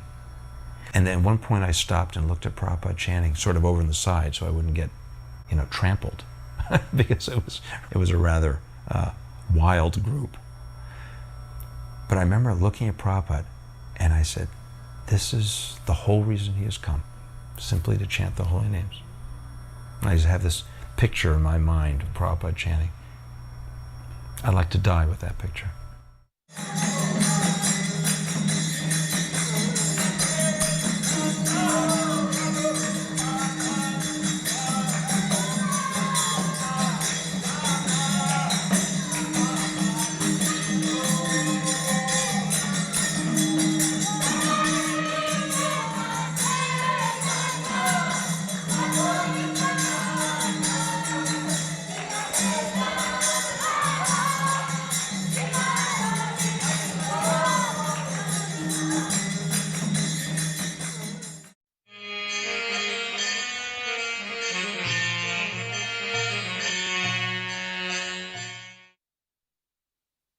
Prabhupada went for a morning walk in Talavan. And Prabhupada came out in this open field. And as soon as he stepped out of the woods and onto the field, he stopped and looked at the devotees. And he had a serious concern in his countenance. And he asked, why are these fields fallow? And why aren't there any men working these fields? And where's the oxen? And that really impressed me. I was the only one farming at that time. I didn't say anything. But it really touched me that Prabhupada was, attentive to what was being done in the agricultural realm. He had an awareness of the importance of an agrarian culture, not just for the sake of, having your own food if and when the economy fails and all that, but for the sake of, as he explains, living off nature's gifts as a matter of relationships, where everything and everyone is, assisting everyone and everything else in serving Krishna. And that kind of spirit fosters an appreciation for everyone and everything, which also fosters more appreciation of the designer of this whole perfect arrangement. And also, seeing food is more than food and water is more than water, but sacraments. I've been doing farm work and conservation work all my life. And I'd seen the plight of the American farmer, from 1950 on. I saw the introduction of tractors and how they displaced the draft animals, from which came overproduction of food, from which came government paying the farmers more for not growing than they get for the crops, from the farms all going under, being bought up by the big exploitive farmers. So I saw this whole syndrome. And then I saw, by this concern, and it wasn't just a question, you could see in his face a serious concern that this would befall the devotees in New Vrindavan, because he was aware of this whole tendency and syndrome. His terminology, like, defining the tractor as the killer of the bull. If you're not seeing yourself as dependent on the land and dependent on the oxen, then you're not going to have the proper appreciation. You're not going to have cow protection on the level of what he defined as, the cows are jolly. They're not jolly unless they're contributing to society. So seeing these things that Prabhupada would pick up on gave me such an appreciation of the depth of his wisdom and the integrity of his understanding of all aspects of spiritual life. In the summer of '73 is when they started work on Srila Prabhupada's palace. I came in August, right away I started working up at the palace. So when Prabhupada came in '74, there had been correspondence with Kirtanananda Maharaj and Srila Prabhupada about the palace, and Prabhupada kept on saying he was very anxious to come see the palace. And me and my godbrother, Gostavihari, we were the only two people that were working on the palace at that time. It was just some concrete blocks. There was no roof. It was mostly just a mud floor. I think they just started to lay marble in one room, and they only had like 2 pieces of marble down. And the rest, it was just, a construction site.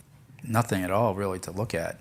And Prabhupada, he got out of the car, and I remember he had a big smile on his face. And Kirtanananda Maharaj was showing him around the palace and saying, this is where the deity room will be, and from your study you'll be able to look at the deities, and this will be your bedroom and your bathroom. And Prabhupada was just smiling, beaming. And he was taking his cane and poking it on the walls, and he'd poke the door jamb, making sure things were solid. And there was a pile of cement that just had some plastic over it. And Prabhupada said, you should cover this better. Me and Gostavihari were there. We thought, why did he say that? It's perfectly covered with plastic. And it wasn't until like a week after Prabhupada had left that when we opened it up, when it had rained, some water had gotten in and ruined some of the bags. Prabhupada was so alert, he'd notice things like that. And then Bali Mardan Prabhu said, Srila Prabhupada, in the Krishna book, it says that Krishna's palace was illuminated with the jewels on the wall. And Prabhupada lifted his cane up and waved it towards the devotees, and he said, these devotees are my jewels. I rejoined Prabhupada in New Vrindavan, 1974. I was away for 6 months, and that's when I had gotten married, so now I was a grahasta. This one day, the secretary starts reading this letter, and it's from one of Prabhupada's disciples, and he's the temple president, and he's married. And in the letter, he asked Prabhupada if it's okay if he gets a divorce and remarries. In the same paragraph, he asked this question. So I'm just rubbing Prabhupada's back and listening, and Prabhupada gave his permission and said, yes, that's okay. So as soon as he said it, I just couldn't understand how Prabhupada had given that answer. I had been with him for a long time, listened to so many classes. Prabhupada speaking about Vedic society and marriage and no divorce. And when he said that, I just became, I guess, confused. Of course, I didn't say anything. It wasn't my position to speak. And I knew Prabhupada, what he said was correct, but I didn't understand it. It was probably the only time where I felt like that I just didn't understand Prabhupada's answer. And every evening, I would give Prabhupada massage as well. So that evening, I was actually so troubled that I just thought, I'm going to say something. I have to ask Prabhupada why he had said that. And I was at the foot of his bed, and I was rubbing his legs and rubbing his feet. And Prabhupada is lying down in bed, just so peaceful, which was a little troublesome because you don't want to say anything.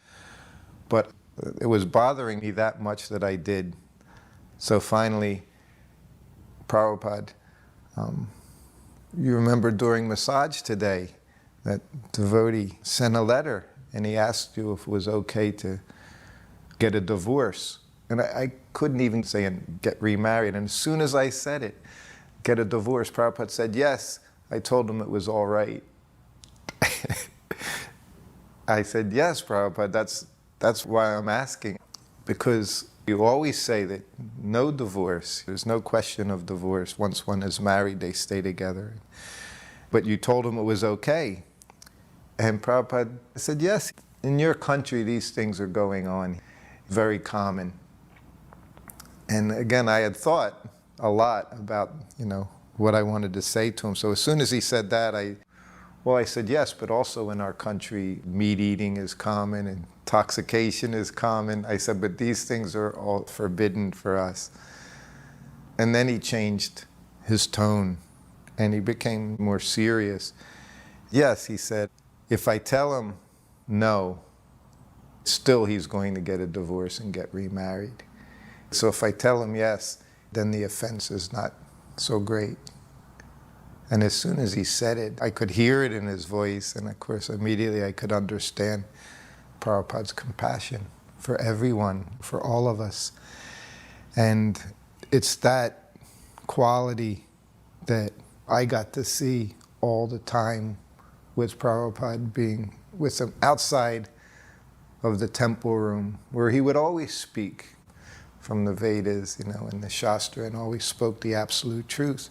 But as he dealt with us, Prabhupada was very kind and very compassionate. So I felt very happy.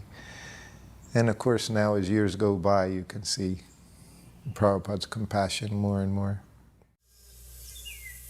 Similarly, God consciousness means whether you are free from all sinful activity. Then it is.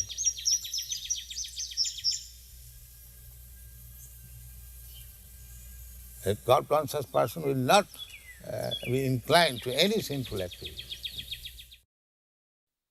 The walk took place down toward Viola in a very, very, secluded place. Driving there, it was a magical moment for me. There's kind of a straight run, which is unusual on this road. And if you look off to your right, there's a beautiful valley. And on this particular morning, that valley was completely filled with fog. So much so that the ridge tops in the distance all looked like tiny islands floating out in a beautiful white ocean. And the sunrise was coming up behind those islands, a beautiful bright orange sun. And as I looked out at that spot, I thought it was the most beautiful morning scene that I had ever seen in my life. I've lived in the community here for 35 years, and I have never seen the beauty of that morning when Srila Prabhupada was here. The sweets were just huge and thick and so creamy, and we wanted to be able to give these sweets to Prabhupada, who was going to visit a Prabhupada hut. The devotees there had made these little small huts made from straw and cow dung, and so we were all running behind the men on the walk. So when Prabhupada was actually going in the hut, we stayed to the side and we got this plate all nicely made with a huge stack of Maha sweets. And then we had tucked our poems around the plate so that Prabhupada could read these poems and letters later on. They were all from the Sankirtan Matajis there on the party. And so we were standing beside one of the windows, and I was thinking, oh, Prabhupada's going to give them all out and I'm not going to get one. So as if he just read my heart, he looked directly at me and pointed his finger and held up the milk sweet that he had just bitten, and it was passed through these devotees right to me, and I was just like shaking, and I could barely put the sweet in my mouth because I couldn't believe that. How did Prabhupada know that I was just feeling that if I couldn't have his personal association, maybe I could just have some connection with him? And so this was his way of giving me a moment of his association. When the word got back that certain persons had been chosen to go with Kirtananda to meet Prabhupada at the airport, I wasn't the one. So I was quite unhappy, very unhappy. I was like devastated. But I decided, okay, I can't go, but let me cook for Prabhupada. So I started to make the para. And while I was cooking it, I was playing one tape of Bhardaraj. He sings so beautiful. And I was just feeling separation from Prabhupada. So I was just crying and cooking at the same time, which really doesn't work so good. And so I had finished the para. And then I looked at it and I realized that this doesn't look like good para. The texture was off, the color was off. So I thought, well, I can't offer this to Prabhupada. So let me offer what I had made for the deities. They were nice. So I put that aside. And then Radhanath Brahmachari, He was going around collecting the milk sweets and all the other sweets. So rather than taking the ones that I had set aside for Prabhupada, he took the other ones. So when I came back, I realized what happened. I said, oh God. I was thinking, Prabhupada's not even going to look at them. They're just so bad. And then the next day, Kirtananda, he hardly ever talked to me because he was always busy doing so many things. He made it a point to come and see me. He was like incredulous. He looked at me, he said, I saw Prabhupada do something that I've never seen him do before. He ate 3 of your para, one after another. There were some Sankirtan devotees who were bathing in a stream they thought was on our property and was some other guy's property, and they were arrested in their kopans or gumshas and taken to jail, and they spent the night in jail, and they went before the judge the next day, and the judge took one look at them and said, why have you arrested them? These are Swami's men, and immediately let them go. I remember that same judge came to see Srila Prabhupada, and even though he was a judge, he was in overalls or blue jeans or whatever it was, he was very casually dressed in boots. And he came right up and he dropped right on Prabhupada's lap a big grocery bag. And Prabhupada looked into the bag and looked up, and it was vegetables from the garden. The man had brought Prabhupada a sack of tomatoes and squash. And Prabhupada said, this is love, when someone brings you something from their garden. And the man was completely charmed by Prabhupada. I remember at one darshan, Srila Prabhupada pulled out a letter that had recently been received from a very, very important personality in India.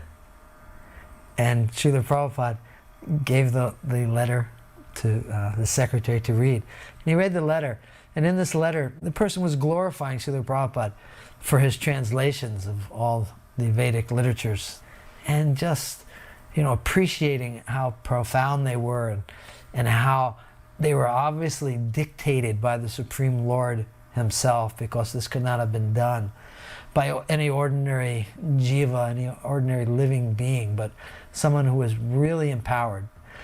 And I remember Srila Prabhupada's beaming smile. It was very innocent. Srila Prabhupada was always so, in many ways, he was so childlike and innocent. And he just smiled, and of course we all, Jai Srila Prabhupada, Jai Srila Prabhupada. This one evening, all the Sankirtan women were allowed to go and, have darshan and sit out in the front yard.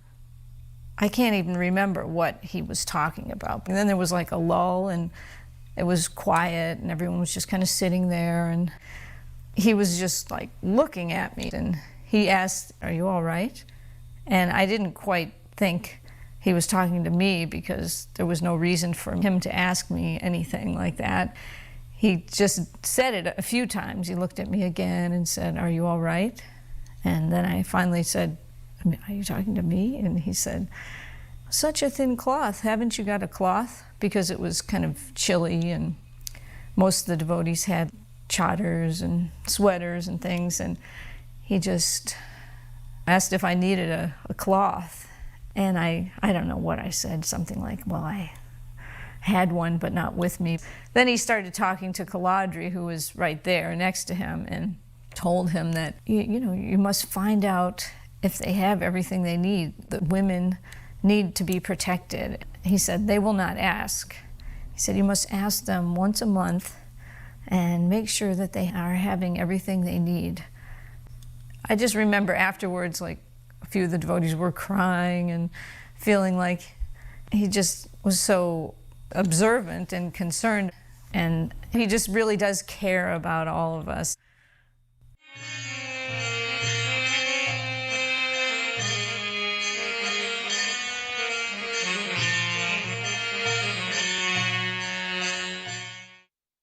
We were invited to go on a morning walk with Prabhupada, Mahara and myself, because we were the top book distributors amongst the ladies.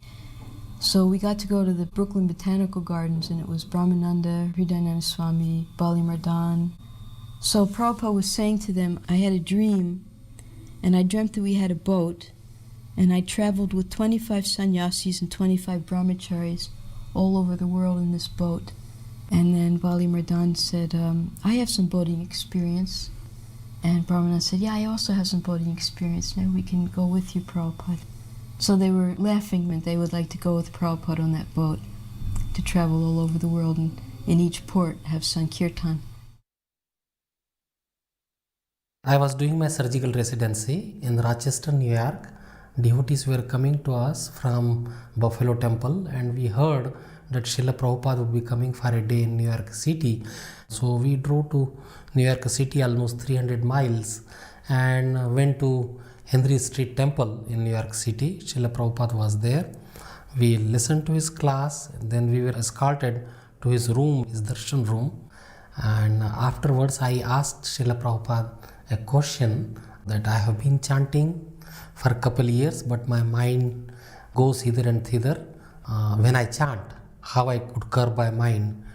And Srila Prabhupada told me that you concentrate on the holy name and go on chanting, and by the power of the holy name, you will be able to overcome your wandering mind.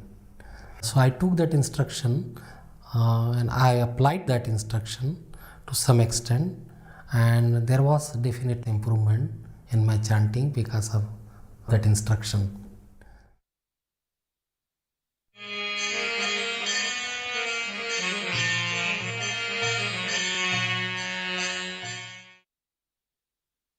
This is one of the first darshans that Prabhupada gave in Caracas. Prabhupada took great pleasure in discussing with the lawyer, Bolivar Barrios, that's his name, which is that man that you see there. He was a young man, actually. He already passed away, that lawyer. And he would pose all these questions, challenges of our philosophy. And Prabhupada would be very keen in replying to him. So the first devotees who went to preach to Venezuela, they were from America and Canada. From Canada was Hanuman Goswami at the time. He went to preach to the university, and he didn't know that most of the students were communist and Marxist. So he started to preach against atheism and communism, and a big discussion happened, and the student became very disturbed by his opinion. So they became so disturbed that they decided to hang him up. He was practically speaking running for his life. So this lawyer, his name is Bolivar, he was passing through with his car through the university, and he saw an orange-robed man running and so many people behind him shouting very angrily at him. So he stopped his car and opened the door. So the devotee, he ran and jumped on the car. And in this way, he practically speaking, saved the devotee's life. My feeling is that because of that, he continued to have relationship with the devotees and finally even with Srila Prabhupada himself. Actually, he was going every day to the morning walks with Prabhupada. One day, he could not come for some urgent business. Prabhupada, as soon as he walked out of the car, asked for him, "Where is the lawyer?" One interesting point I notice over and over is how Prabhupada has his own train of thought. It's so unexpected. He doesn't follow your train of thought. You know, you're expecting something from him. And like, for example, I told him how even the scientists, they acknowledge that whatever is created from Krishna is even better. Although they don't say it's created from Krishna, but you know, everything that comes from nature is better. So I told him, they say that this body is the most perfect machine. But Prabhupada even didn't accept that and said, well, where is perfection? No, I said, but it's the most perfect machine. Not that it's perfect, but it's the most perfect machine. But Prabhupada said, where is perfection? If it's perfect, then why we die? You see how Prabhupada took it from another angle. One question the lawyer asked during the morning walk was, ancient South America, before the Spanish went there, many things are similar to Vedic culture. Why there are so many similarities? And Prabhupada told him that actually in previous ages, all the planet was following Vedic culture.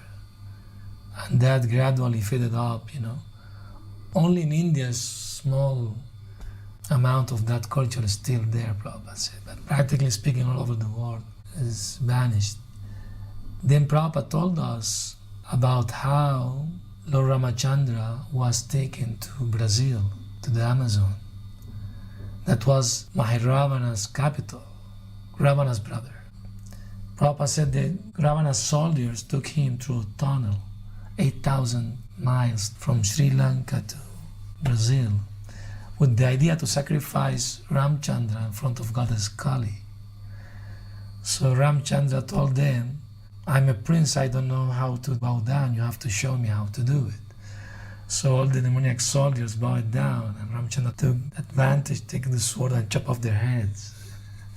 And interestingly, in ISKCON farm in Brazil, there is a town called Hanuman, a very ancient town, and the original name of Brazil is Pindorama.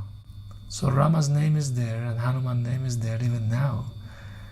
Another interesting question that the lawyer asked was about food shortage in the world. He said, what our movement proposed to solve this problem? And Prabhupada pointed to a tree. There was a small bird eating a fruit on a branch. And he told the lawyer, you see that tree? You see that bird? Krishna is feeding this bird. Krishna is feeding all the living entities. So there is no scarcity of food. The only scarcity in this world is lack of God consciousness or Krishna consciousness. And we're trying to give people, especially if the leaders take it up, then all this artificial problem of food shortage will be solved immediately. Then Rianda Maharaj said, oh Prabhupada, we have also our food relief in Mayapur. This can be done also here in South America. Prabhupada said, why not? But it should be prasad, not ordinary food. Because if you give them ordinary food, they will become more lusty, more materialistic. It should be prasad. We're on an airplane from Mexico City to Caracas, and Prabhupada started taking his puffed rice and peanuts. He ate for about 10 minutes or so, and then he just looked and said, okay. So I moved the puffed rice over, and I gave half to Paramahamsa. The other half I had in front of me. And after a few minutes, there was this stewardess. She's walking down the aisle, and she stops right in front of us, and she reached over, put her hand in my plate, and grabbed a handful of puffed rice, threw it in her mouth. And she says, oh, this is wonderful. What is it? And I said, oh, puffed rice. And she says, why are you eating this? And I said, well, we have our own diet, and we're vegetarian. And she said, oh, is there anything else I can get you? And I looked at Prabhupada, and he just looked at me, said, hot milk. And she said, fine. So after about 10 minutes, she comes back with 3 plates. And she left, and I turned to Prabhupada. I said, Prabhupada, that's amazing, isn't it? And Prabhupada just said, no. He said, women, they have natural propensity to serve. And of course, I was thinking it was amazing that she took Prabhupada's Mahaprasadam right off of my plate. Somehow or other, she got what all of us were just mad after, was Prabhupada's remnants. So when I travel, it's always one of my favorite stories. So one day I was giving class, and I told the story, and after class, a devotee boy came up to me, and he said, that's an amazing story. Can I tell you Sankirtan's story? And I said, yes. He said, we would go out to the villages far from all the cities in Brazil and different places. You have to go by 4-wheel drive.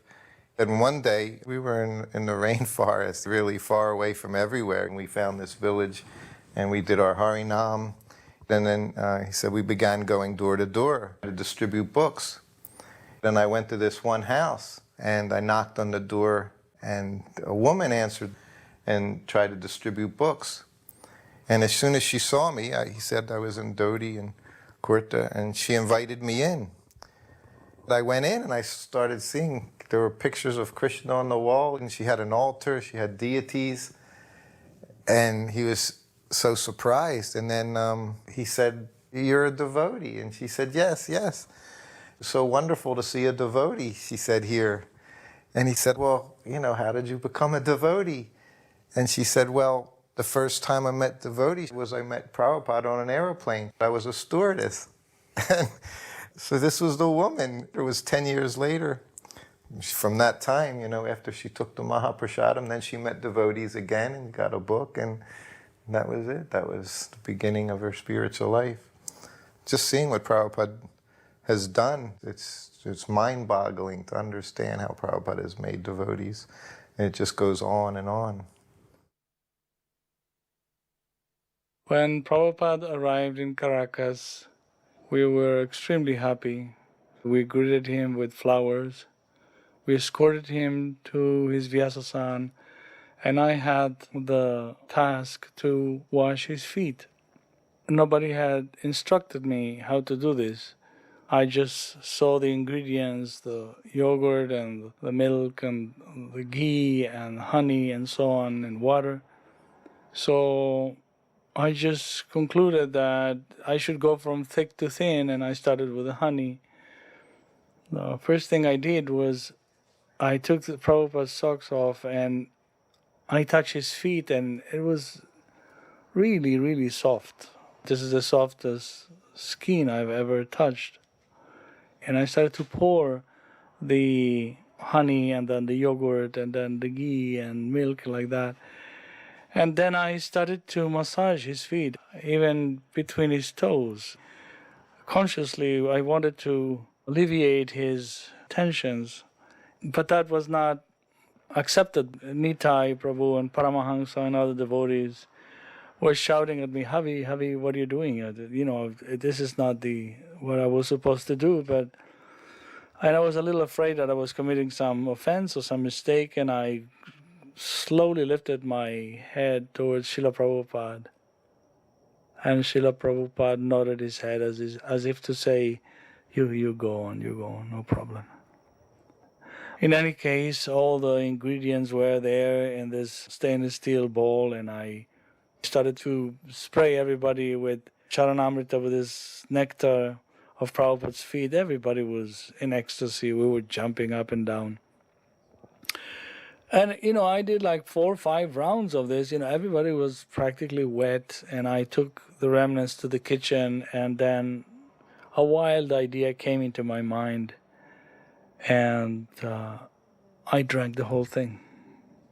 Like 2 glasses of that blessed liquid. I remember I jumped up and down just by myself at the kitchen. Nobody saw me. I was the happiest soul alive. Prabhupada actually cried when he looked at the deities of Gaura-Nitai.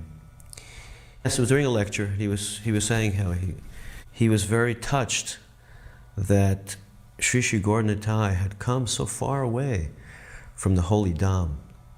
Latin devotees are generally very emotional, so when Prabhupada started crying, it was very touching for all of us. Then some girl got up and at one point she said, there's Maya here in this temple, she said. And so Prabhupada told her, if you know there's some place where Maya is not, let us go there immediately.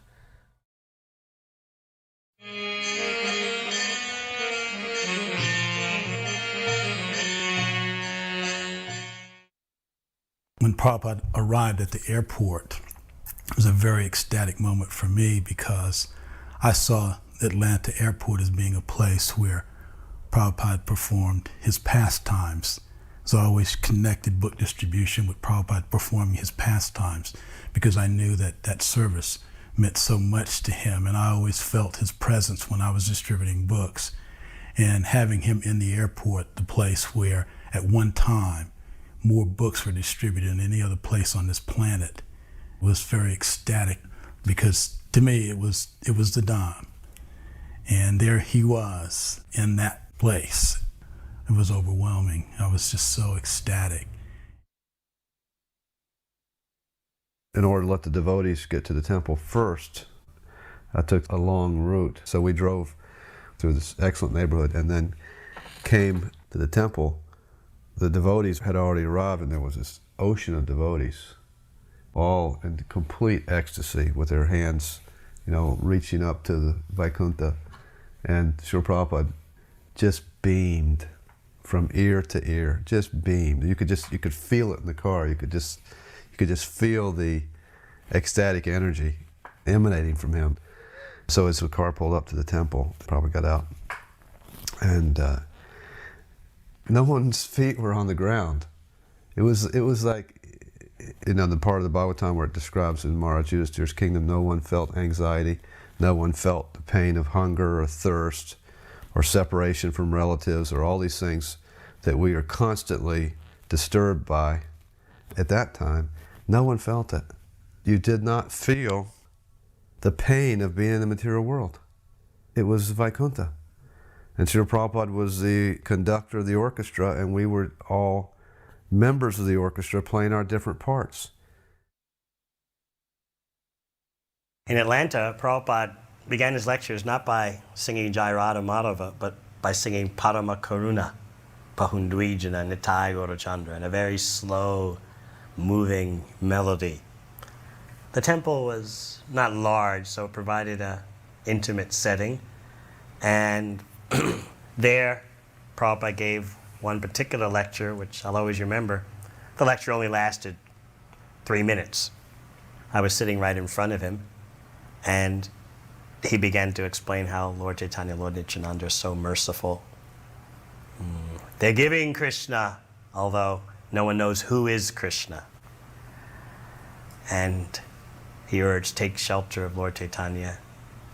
As he was speaking like that, his voice full of wonder and devotion. Just 2 minutes into the lecture, his voice began to crack, and as I sat in front of him, I saw the tears shoot from his eyes like coming from a syringe. And then Prabhupada just stopped speaking and, without another word, climbed off the Vyasasana and left. And devotees who were with him when he went to his quarters said he didn't speak at all about what had happened. On Monday morning, Tamal Krishna Maharaj took all of us, about 80 devotees, there were 3 bus parties who had converged on Atlanta to see Srila Prabhupada. We all went into Prabhupada's room. Prabhupada started to lean against his bolster, and he spoke about brahmachari life. And he said, my Guru Maharaj, Bhaktisiddhanta Saraswati Thakur, loved this brahmachari life. He said, you can sleep anywhere, but if you get married, then you have to get an apartment, and so much trouble. So when those 3 words came out of his mouth, my jaw dropped. I was like shocked. I thought, he's trying to save us. He's trying to save us. Then his smile went off his lips, he became grave, and his eyes became deep, and he said, so the senses will bite. They will demand satisfaction, he said. Then he pointed his finger at us, but you preach.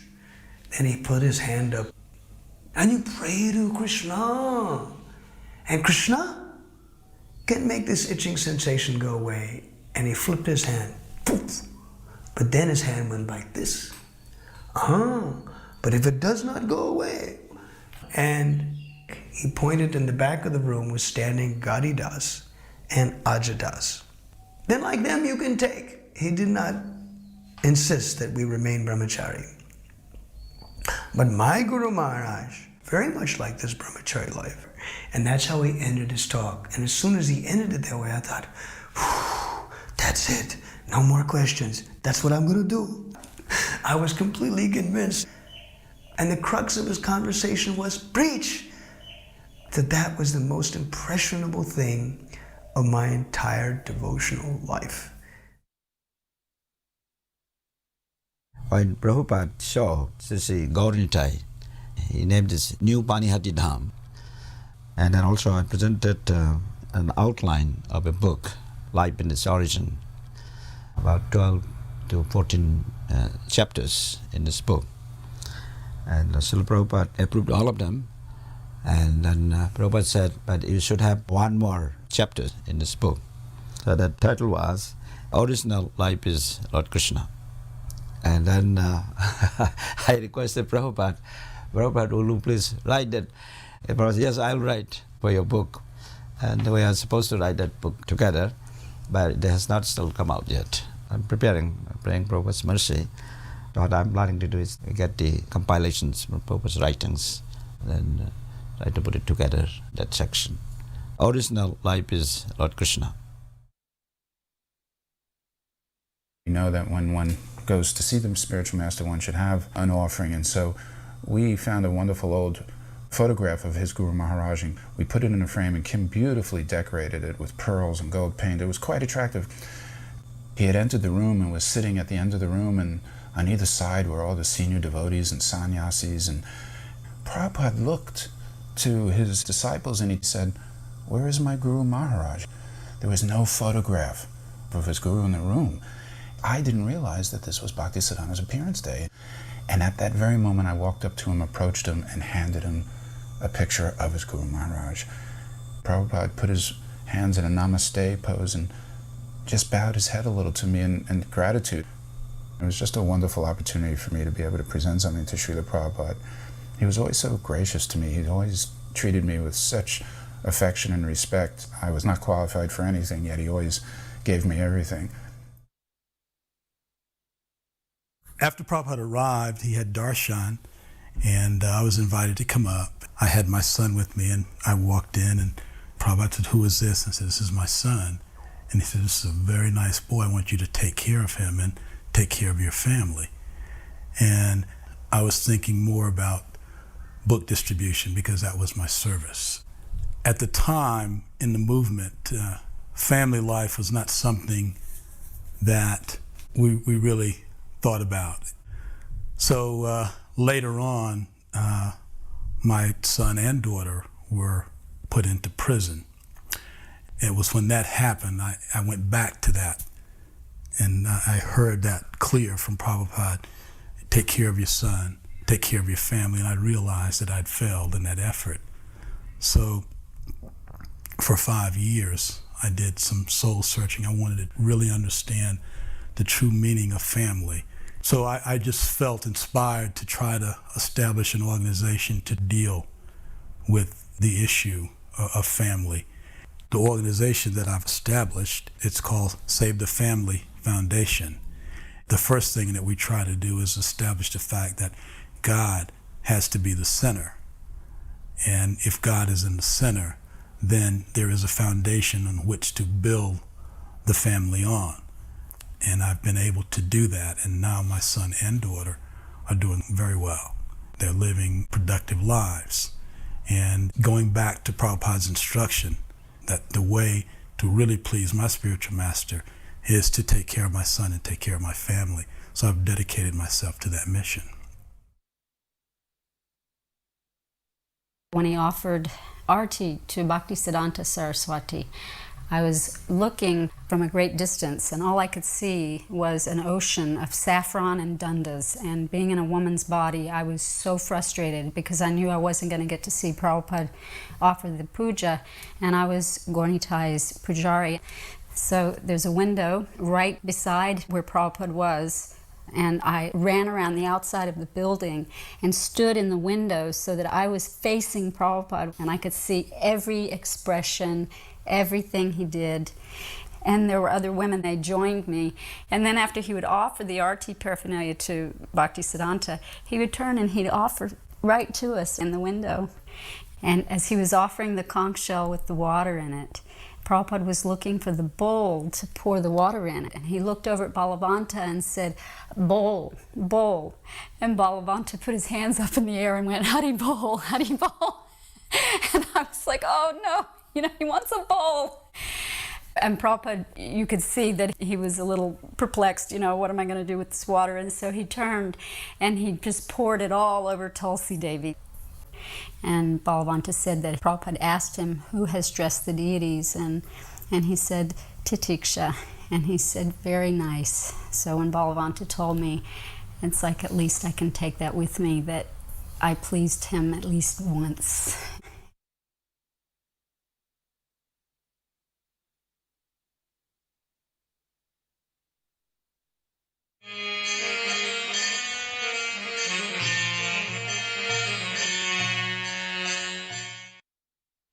Once in Calcutta, we were driving back from somewhere, and we went past this one park, and Prabhupada pointed to it, and he said, see that park? When I was a boy, he said, I used to play football there. And then he laughed, and he said, I was the goalie, because they didn't have to run around. And I didn't like to run around so much, so I became the goalie. You know, Calcutta was such an interesting place to be in because it was Prabhupada's home through his childhood. He had such an amazing memory, you know, going way back.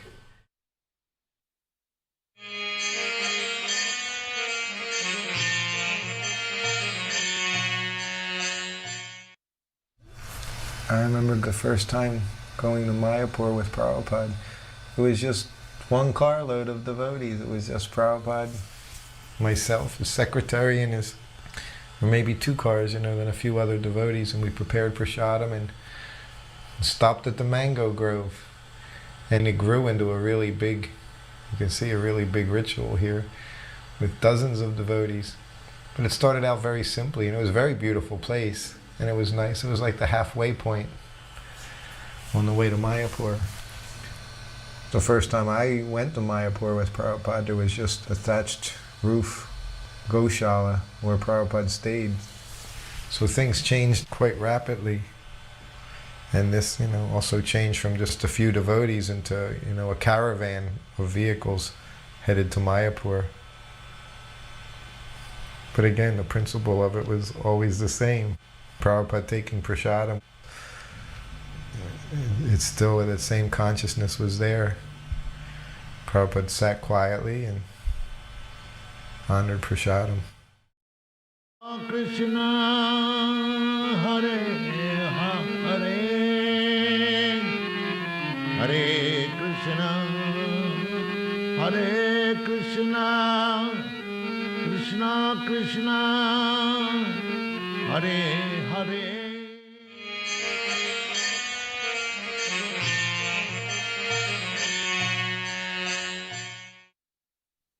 1975 was the first year that everyone practically who was a devotee for some time got to go to India. They had an initial first festival in '74, and it was more or less the senior devotees, leaders, temple presidents. But '75 was open to everyone. All the devotees went together on the same plane, leaving out of New York. We all sat together. The middle section was all devotees, New York devotees, and the other cities nearby. During the flight, we would have kirtan, because we loved kirtan. And the devotees would get in the aisles of the plane, and we'd be jumping and chanting, and the plane would start to move back and forth, and the captain had to make an announcement, please take your seats, so you're disturbing the plane. Prasadam was provided by the temple. We all brought packaged prasadam. And when we stopped in London, the London devotees all met us at the airport and brought us more prasadam. And this was Radha London Ishwara prasadam, and that was very special. And because most of us had never been to Europe before. And then we arrived in Calcutta. I remember them saying that this was the first 747 to land in Calcutta, Dum Dum Airport, and it was half full of devotees. It was an Air India flight. Because I remember on the inside of the plane, they had the depictions of the Rasa Leela as the decorations on the walls, Krishna and the gopis, and the stewardesses all wore saris. Everything was new, everything was fresh. We were all very happy because we were in the Holy Land, and everything was transcendental. The Ganges was there, the birthplace of Chaitanya Mahaprabhu, the center of ISKCON. Prabhupada desire was to have Mayapur as the world headquarters. And to be with all the senior devotees, all the sannyasis, to be with Srila Prabhupada. You know, most of us had come from smaller temples. A lot of temples were 10, 15 devotees. I was in New York, we had a lot of devotees, but a lot of temples were small. So to be with this many devotees was very special. and just nonstop classes with Prabhupada, going to special holy places, bathing in the Ganges, reading the Chaitanya Charitamrita for the first time. This was like a trip to the spiritual world. It was something very special. Srila Prabhupada, when he would come, it was such a momentous occasion for everybody. I mean, the devotees would be waiting and waiting, and he'd come in a caravan of cars. I remember that sometimes there'd be lookouts on the top of the building watching to see when Prabhupada was coming. And then when you could see him, his car coming around the corner from a distance, they'd set off a firecracker. And then everybody know that Prabhupada was coming and start blowing conches and running. And when the news came, sometimes the devotees would run out several hundred meters from the temple to receive Srila Prabhupada, and then walk with him with a huge kirtan, and then accompany Prabhupada all the way to the temple. It was announced what time he was arriving and that we should all go down to the gate to greet him. And I'd never seen the temple like so beautiful as they had it ready, you know, for Prabhupada's arrival. I mean, every morning, halfway through japa, just before the greeting of the deities, they would clear everybody out and then they would clean it really nice. But the day that Prabhupada was arriving, I remember that Bhavananda had put whole banana trees on either side of the deity room with Radha Madhava and Mahaprabhu. And it just is incredibly aesthetically beautiful. It was so clean. And then, of course, Prabhupada didn't arrive on time. There was some communication problems. So finally they heard somewhere where Prabhupada had stopped and, you know, a new time he would arrive. And when he arrived, you saw all the cars coming up the road. Of course, there was always a problem for the ladies. The men were like always really pushy about being up in front, and I remember always wanting to be like a little closer without, you know, getting in and having a fist fight or something like that. But when Prabhupada arrived and he came in, I remember the car behind, Pishima was in it. And so she came in, and I never knew her or met her, and I wasn't even sure who she was, and then someone told me who she was. And I noticed how after Prabhupada offered obeisance to the deities, everyone crowded down around the Vyasasan. But Pishima came in and she went up by the deities and settled herself, and she was opening her bag and getting little things there. And so I went over and sat there and thought, well, this is very nice. I'm right here. Here's the deities. I can actually see Prabhupada. And I have no problem because I'm under a speaker, so I can hear him.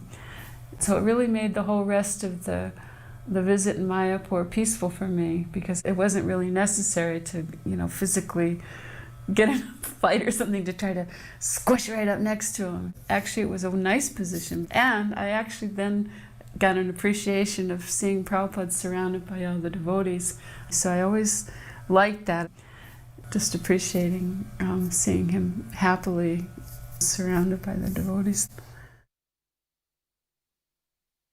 The best time of the day is actually when Prabhupada came for the morning program. He'd go out for a morning walk, and Prabhupada would always come back exactly the same time for darshan. And that's quite difficult. Oftentimes he went down to the Ganga, he went over to the Jalangi side, across all the rough grounds and everything, where there's no proper roads. But somehow or another, he would always come back exactly on the same time. The temple would be completely clean. No one would be allowed in the temple before Prabhupada came. No one could step foot on the marble after it had been cleaned. And they would have flowers outside the gate showering when Prabhupada came. And then Srila Prabhupada would come in and he would walk towards Radha Madhava. And he would come and take darshan and look at Radha Madhava. Sometimes he would say different things. One time he said that Radha Madhava, they are dancing. And another time he said, you see how Radharani, she's holding her right hand out with the thumb and forefinger touched. She's offering a tambola pan. Sometimes you see Radharani, she's got her palm held out forward, giving benediction and blessing. He said, when Radharani is holding this, offering this pan to Krishna, he said, Krishna can never leave her. That was a big conversation at one morning walk, World War III. So the devotees, everyone just got real close, and started probing. And Prabhupada said the war would start between India and Pakistan. Then Prabhupada said after the war, the preaching would be very good. The devotees were saying, well, what should we do? Should we start the farm? And Prabhupada was saying yes. And he said, but we don't care. He looked up into the sky and he said, we'll just look up and see the bomb. Here comes Krishna. Same thing in Mayapur when the snake was there. He said, we don't care. If Krishna wants to save you, no one can kill you. If Krishna wants to kill you, no one can save you. So he didn't express any concern on our part, but just it was in reference to preaching, how the war would affect preaching and how it would be better after the war. Not that we were afraid of the war or death. But one walk, when we used to walk in those little single files, like along the little paths, between the paddies, he said something to the effect like, Prabhupada, how do we understand that the spiritual master knows everything? And Prabhupada said, no one can know everything. Only Krishna knows everything. He said, but the spiritual master knows whatever Krishna wants him to know. And he also said, the spiritual master knows everything that his spiritual master has given him. So in that sense, he knows everything. But only Krishna knows everything. I'll tell you this. From the time I met him in Lower East Side until his passing, he didn't make a single mistake. And he once said something like this about his guru. He said, even when he was wrong, he was right. Every step advanced the society. I had to take a running leap across a rice paddy ditch, and Prabhupada once did it in one step, and we looked at each other. How did he do that? How did he do that? One thing, when Prabhupada came to the marble Mayapur temple, he praised Bhavananda, said, thank you for keeping everything very clean. Management means just keep everything clean. In 1975, I was in Mayapur for the festivities, and I had the privilege of filming Srila Prabhupada when he circumambulated Radha Madhava and rang the bell with all the devotees dancing around him, and also on his morning walks. At one point I filmed him from behind, from Prabhupada's point of view, as he approached the temple. And in this service I only felt support from Srila Prabhupada. I never felt that he in any way disapproved of what I was doing, but rather that he approved of it and actually encouraged it. So I took this as Prabhupada's personal mood towards the women, not just me, but towards women generally in spiritual life. There was only encouragement, enthusiasm, and appreciation of our service.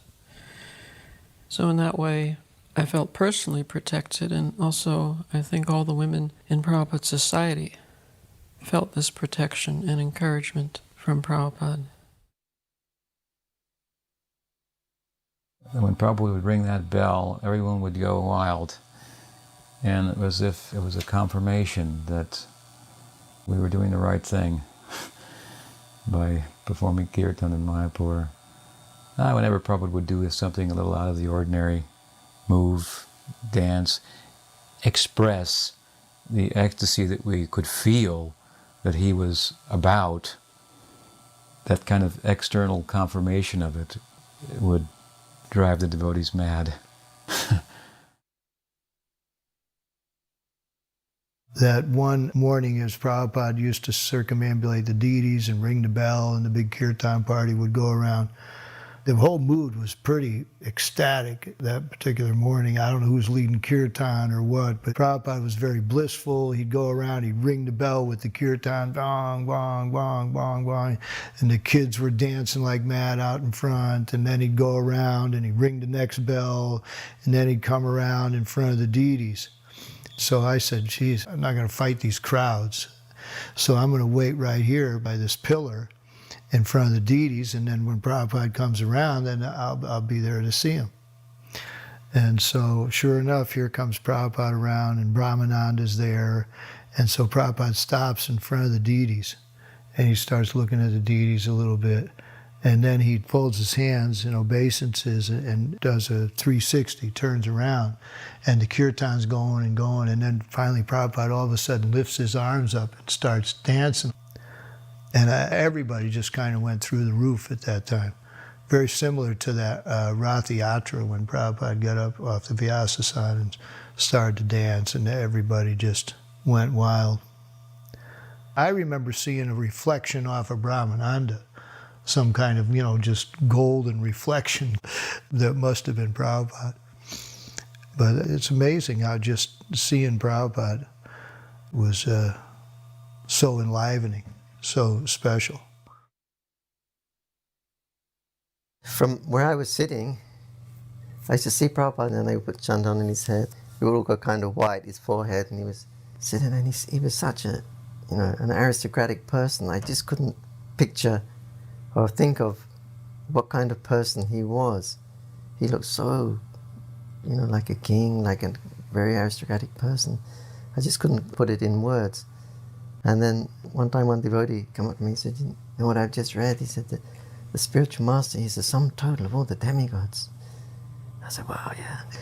That's exactly how I'm seeing Prabhupada. That fits his description, like he's competent to, as a pure devotee of Krishna, he's competent to be in the position of preaching to everyone, even demigods. He is the sum total of all the demigods. And the devotees, they were offered chamras to Prabhupada, and those chamras would change colour. They would be multicolored. They would be red, blue, yellows as they were going up and down. And where I was sitting, from my angle of vision, I could see that many, many times, many days, not only one time. And even I asked another devotee one time, I said, "Can you see what I'm seeing? Is the chamra changing colour?" And we were looking, he said, "Yeah, it is." They would actually be multicolored. I don't know if it's some trick of light or anything, but anyway, somehow or another, those chamras were changing colours.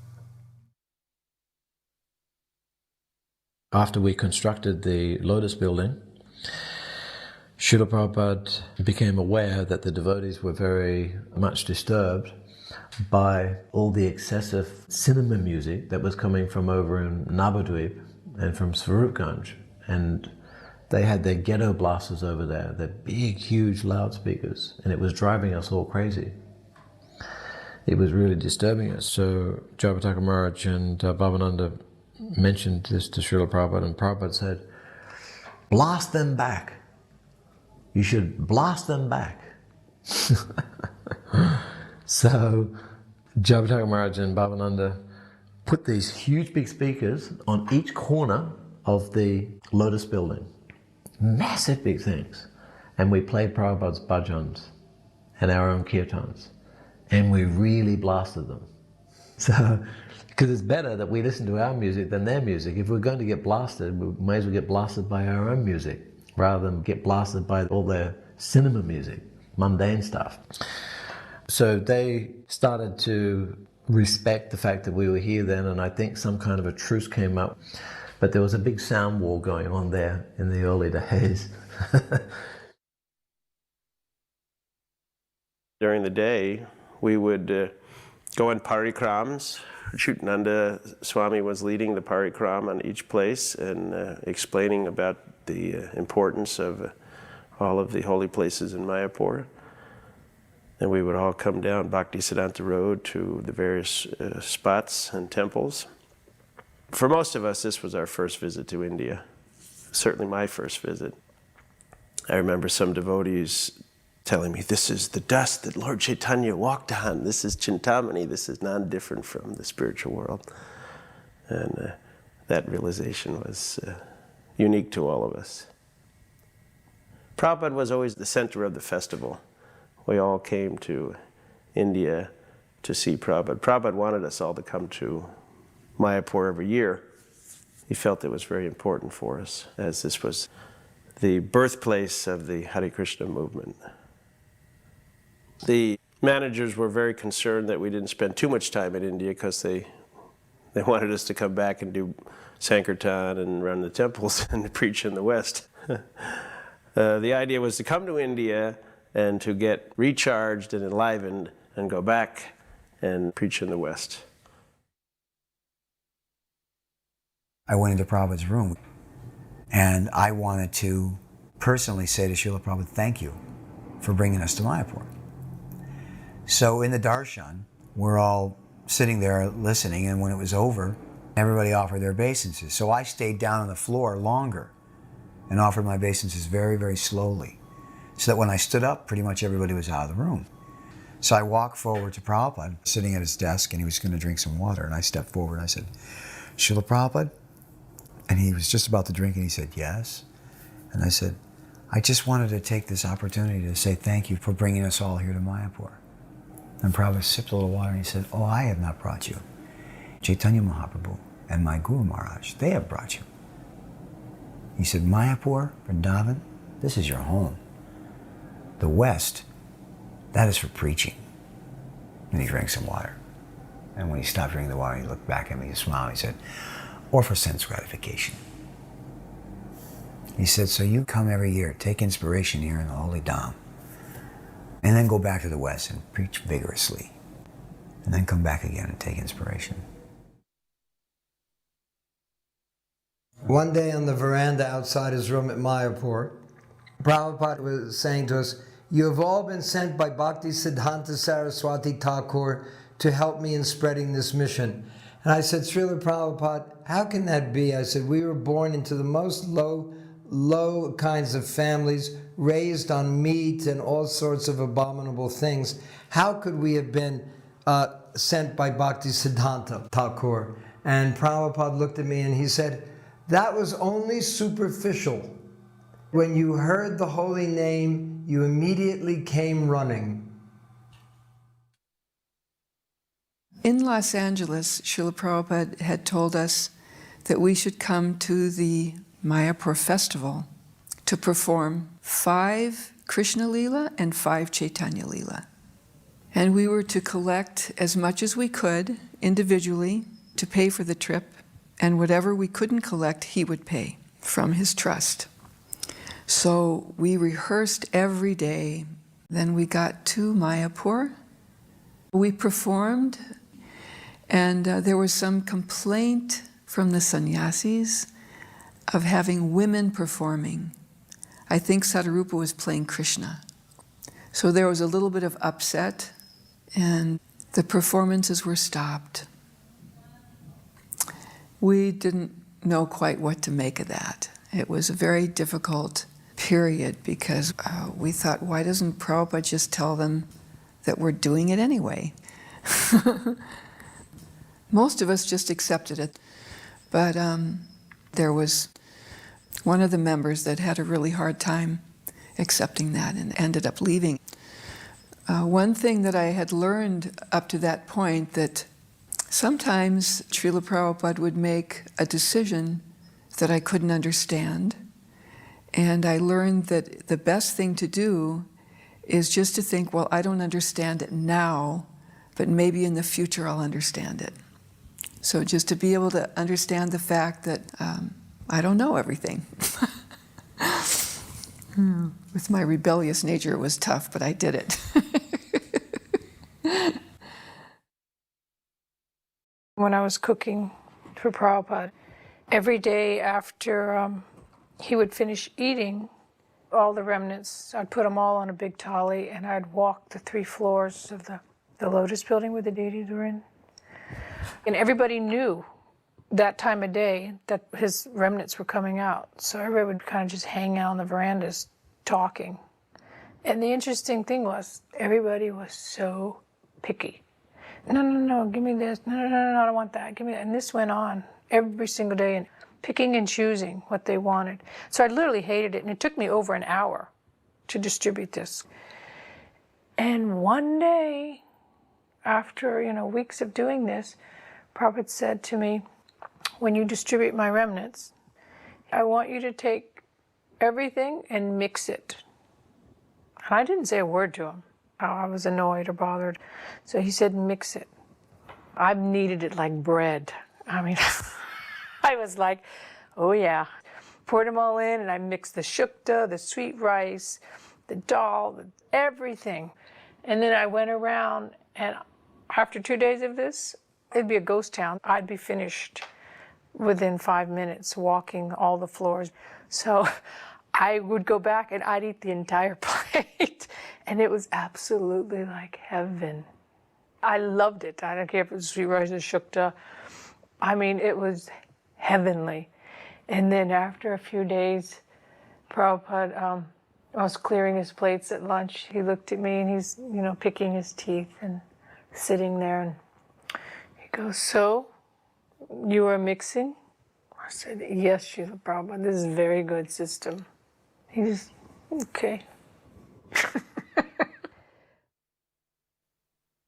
I was very young at the time. I joined the temple at the age of 16, and with my parents' blessings, which was pretty unusual at the time, with their funding, managed to attend the first 4 Mayapur festivals, the large ones from 1974 to 1977. And as a young brahmachari, we all wanted to be with Srila Prabhupada as much as possible. That was the ideal. But there was a real conflict there because of the service that we had. Many times, especially those of us who worked behind the scenes in the kitchens and the service as pujaris and things like that, had these responsibilities which meant that we weren't able to take part in all the fun stuff of the festivals, and we were really integrated into the mechanism of what made the festivals happen in the first place. But what we discovered, the association with Srila Prabhupada, was in everything that we did. He had created the whole festival. Everything about being there was in some form manifested by his desire. All the different interactions with the public, the interactions amongst devotees, we were all there for the same purpose. So what I felt was that just by being there and just by participating, that it was fulfilling. It was something that was part of fulfilling Srila Prabhupada's greater mission. And as a result of that, it was incredible. It was actually a life-changing experience for me. And it gave me something that I've kept with me my whole life as far as perspective and direction. Prabhupada was speaking in the Bhagavatam class one morning. And at a certain point in the lecture, he went into this kind of ecstatic trance. He was clearly very alert. It wasn't that he appeared in any way to be dozing. His eyes were just closed. And he appeared to be ruminating very deeply. But he was silent for a long time. And everybody in the temple room was dead silent. It was a very, very poignant moment where everyone was in utter state of attention. And nothing was being said. Everybody was just waiting for Prabhupada to do something. And nobody dared make a sound. And after what seemed like much longer, but was probably a minute or two, Hansadutta started chanting Nama Om Vishnu Padaya, and just sort of broke the moment. And Prabhupada kind of shook his head and indicated to go on chanting. So then Prabhupada went up to his room, and then this big argument started, downstairs and outside Prabhupada's quarters with the different devotees. They were all speculating on what the proper etiquette was when your spiritual master goes into ecstasy on the Vyasa-san. Some devotees were saying we should have just sat there and waited for him to open his eyes again, and others said, no, you should chant Hare Krishna, chanting Hare Krishna is always proper. So anyway, it went on, and disagreement was there, so then we just had Prabhupada. You would just go to Prabhupada and ask him. You could always get the final answer. We could fight, and no one would ever agree. So anyway, Brahmananda was his secretary at the time, so we went into Prabhupada's room, and he said, Prabhupada, downstairs this morning when you went into ecstasy on the Vyasa-san? And Prabhupada just looking, and he said, well, we were wondering what's the proper thing to do when you do that. And Prabhupada got just shy and humble and said, I don't do that very often. He said, no, Prabhupada, it's all right. But when you do it, he said, what should we do? Should we just sit there and wait for you? Or should we start kirtan? Should we start chanting? And Prabhupada said, you can chant Hare Krishna. And that was it. But we were so silly, you know. It would have been nice just to sit there, even if it was an hour, you know, it would have been wonderful. Because when Prabhupada went into ecstasy, you couldn't help but, on some level, feel ecstatic symptoms yourself. Just knowing Prabhupada was in ecstasy like that, had gone inward like that, was enough to make you feel some bliss. So sitting and watching was nice. There was an incident with Siddha Swarup in Mayapur, and the devotees were reporting to Prabhupada about something that had happened. So Srila Prabhupada said words to the effect that, I consider that if he has come from so far away to see me, there must be some love there. And he said, Krishna's love is unconditional, that no matter what you do, still I love you. He said his love is like the father's love for the son. No matter what the son does, the father always loves him. So Prabhupada is always, was always accepting and always willing to forgive. That was a unique quality about Srila Prabhupada, that he had no animosity or enmity towards anyone at all. Prabhupada was walking down the road from the Lotus building to the front gate, and we had planted some banana trees, and one of the banana trees was turning yellow, and Prabhupada stopped and looked at it, and he looked at me and he said, when you are head of the ashram, you are responsible for feeding all the residents of the ashram. This tree needs water. He said, plants live on water, that's their food. So you are responsible not just for the human residents, but all the residents. He said, you make sure that this tree receives water. I remember that every morning Srila Prabhupada was lecturing on the first 14 shlokas of the Chaitanya Charitamrita. And that first chapter and that first volume had just recently been released. So Srila Prabhupada was now lecturing so wonderfully on the mood and pastimes of Mahaprabhu and the Samkirtan movement. And I can remember on one occasion, on one day, he was saying that this Krishna consciousness movement, now we have just a few gurus, but in the future there will be hundreds of gurus, and then there will be thousands of gurus. And as he was declaring this, then all the devotees were cheering, all the hundreds of devotees there were cheering, Jai Prabhupada, Jai Prabhupada. But those first 14 days in Mayapur with Srila Prabhupada, oh, it was such a opportunity that I can never forget. In Mayapur, we never bought any flowers. We just used flowers for the deities and for Prabhupada's garland from the flowers in the garden. And we didn't pick them ahead of time, we just picked them that morning.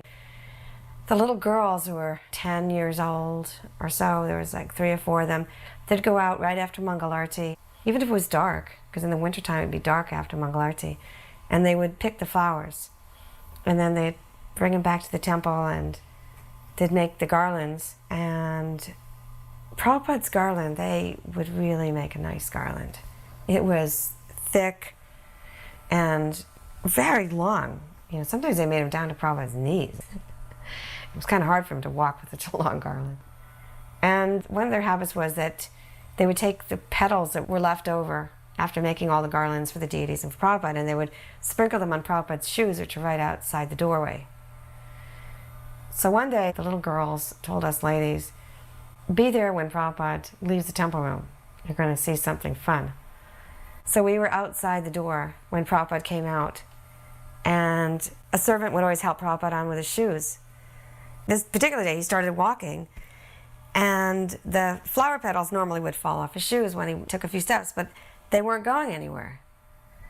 And Prabhupada looked down at his foot and kind of shook it, one foot a little bit, and put that foot down. They picked up the other foot and shook it, and there were still flowers on his shoes. And the little girls were cracking up. They just thought it was so funny. They had actually made little garlands and tied them around the toe of Prabhupada's shoe. So then he started laughing too. I mean, it was just really comical. And Prabhupada was such a good sport. I mean, he had such a great sense of humor. So he just thought it was really funny that they played this innocent joke.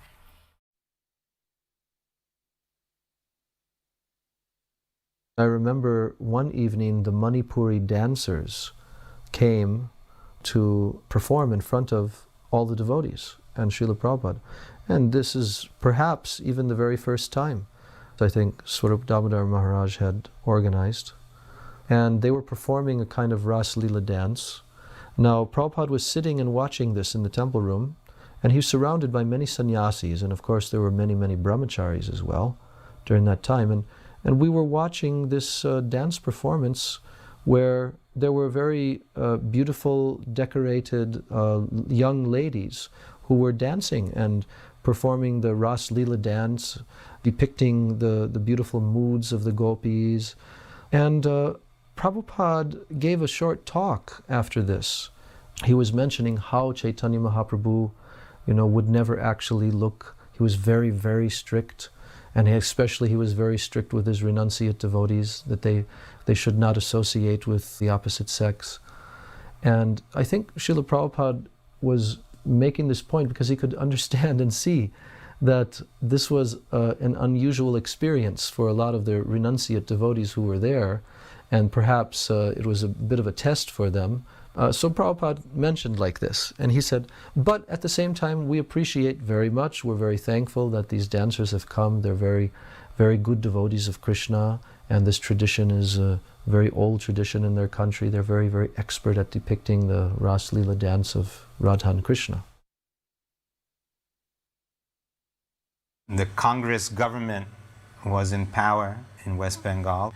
I was very much interfacing with the VIPs, ministers and others, and the education minister, one Mrityunjoy Banerjee, I invited him to Mayapur when Prabhupada was there. And I told Prabhupada just before I brought him in, I've brought the education minister of West Bengal and he's here. Can he come in and speak to you? Prabhupada said, yes, bring him in. And I brought him in and he kind of gave his shrug obeisances, and Prabhupada bade him to sit down right in front of his desk there in his room. And then I said, Srila Prabhupada, this is the Honorable Minister of Education for West Bengal. And then the man looked at Prabhupada, and then Prabhupada just looked at him and said nothing. To the point where I flinched, I was embarrassed. I thought maybe he didn't hear me. So I said, Srila Prabhupada, this is the Education Minister of West Bengal. And then Prabhupada, he looked at the man and he said, that is not education. And then I almost died. And then Prabhupada fell silent again. And then a few words were said, and then it was all over. I took him out. But Prabhupada, of course, gave a couple of qualifying sentences to say what is real education is understanding the difference between the body or matter and the soul, and explained a little to the fellow that this education should also be distributed. But sometimes Prabhupada just could pin a guy who he was, and it wasn't simply worth it to go beyond that point. Srila Prabhupada wrote this book called Gita Gan, Bhagavad Gita. Srila Prabhupada wrote in Bengali poetry. It's a very nice book. And Prabhupada wanted Gurukul boys to learn these verses and sing while we are walking to the temple in the line, especially morning time and evening time. And he wanted us to actually learn all the verses. And I was one of the boys that knew the whole Gita Gan by heart. So there was a time when my teachers arranged with Prabhupada that some of our boys sing this to him individually, chapter by chapter. So I studied very hard, and I was called in to sing to him one chapter. And I sang to him a whole chapter. And there were some other boys as well, but individually we came. So that's one of the things that pleased Prabhupada very much, because Prabhupada would always smile, and then he would give us a coconut laddu. His smile made us more happy, and the enthusiasm to learn more the next time he came. On Guru Purnima Day at about 11:30 in Srila Prabhupada's room in the Lotus building, there was about 5 other devotees got Brahman initiation as well. Padmalochan was one of them. Before going in to see Srila Prabhupada, I was thinking that this is my chance to ask Srila Prabhupada some questions. And underneath it I was thinking that perhaps I can also just show him that I've got some intelligent questions. You know, that I'm a thoughtful devotee. I wanted to show him that I had some intelligence, basically. That's why I was mustering up this question, that question, and so on and so forth. But I really wanted to know the answers to the question as well. So that was how I was thinking. When I walked through that door and I saw Srila Prabhupada, my mind went completely blank. Completely. I thought, God, Krishna, what's happening to my brain? I'd just forgotten everything. Because normally I'm quite talkative, you know, I can talk. But Krishna just completely took away all my talking ability. Completely. And Srila Prabhupada motioned me to come over, and he says, you know, recite this mantra after me. So I recited, you know, went through all the Gayatri mantras with him. And then I thought, now's my time to ask the questions. And still, I couldn't think of anything, not anything. And I thought, if I do try to think of something, I'm going to look really stupid. So I just kind of said, thank you very much, Srila Prabhupada. And I walked out, and then the next devotee walked in. And then I went straight down to the Ganges, and I chanted my first Gayatri mantra, and it was such an experience. That first Gayatri mantra that I chanted at the edge of the Ganges. As I was studying Prabhupada's books later, I came across one statement by Srila Prabhupada where he says that if a disciple presents himself anything other than a fool before his spiritual master, then he goes to hell. Because here I was actually trying to present myself as not being a fool. Foolishly, you know. But Krishna saved me because Krishna just completely blanked me.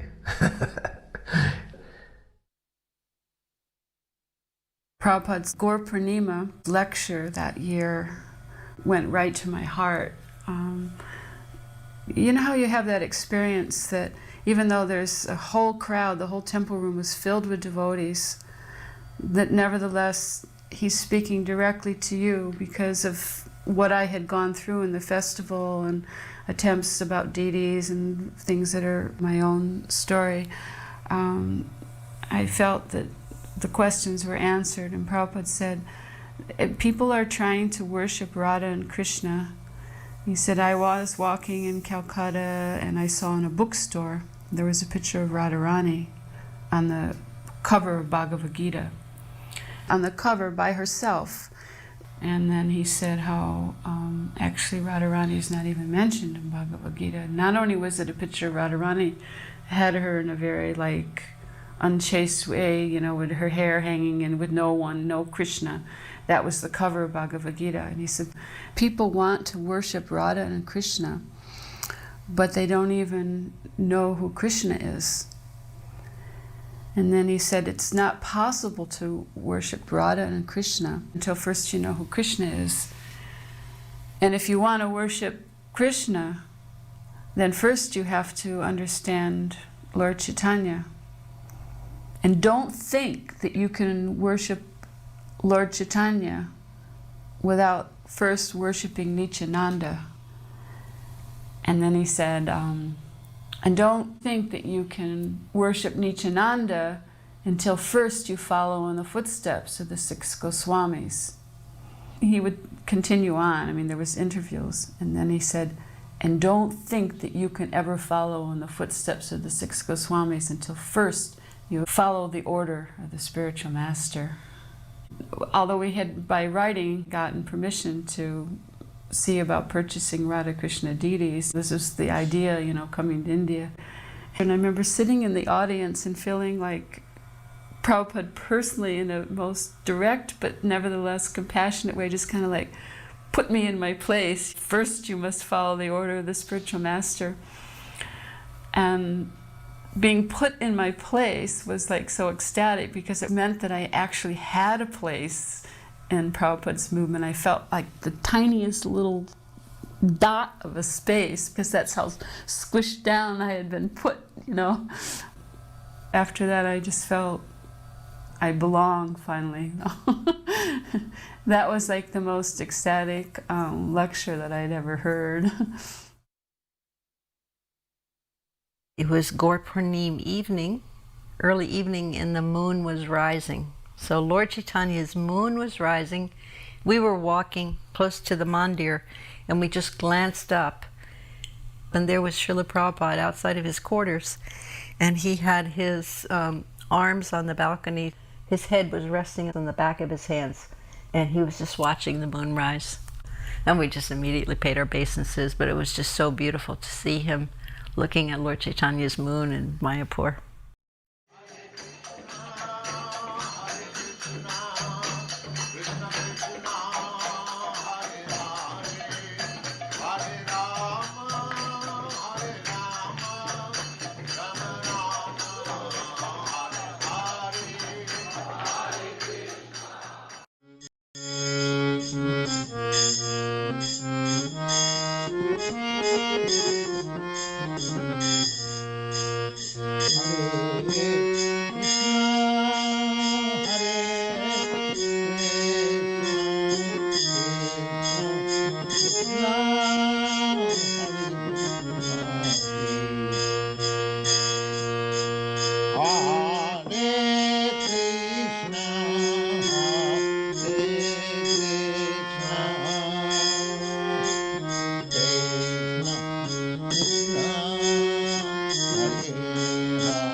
Ram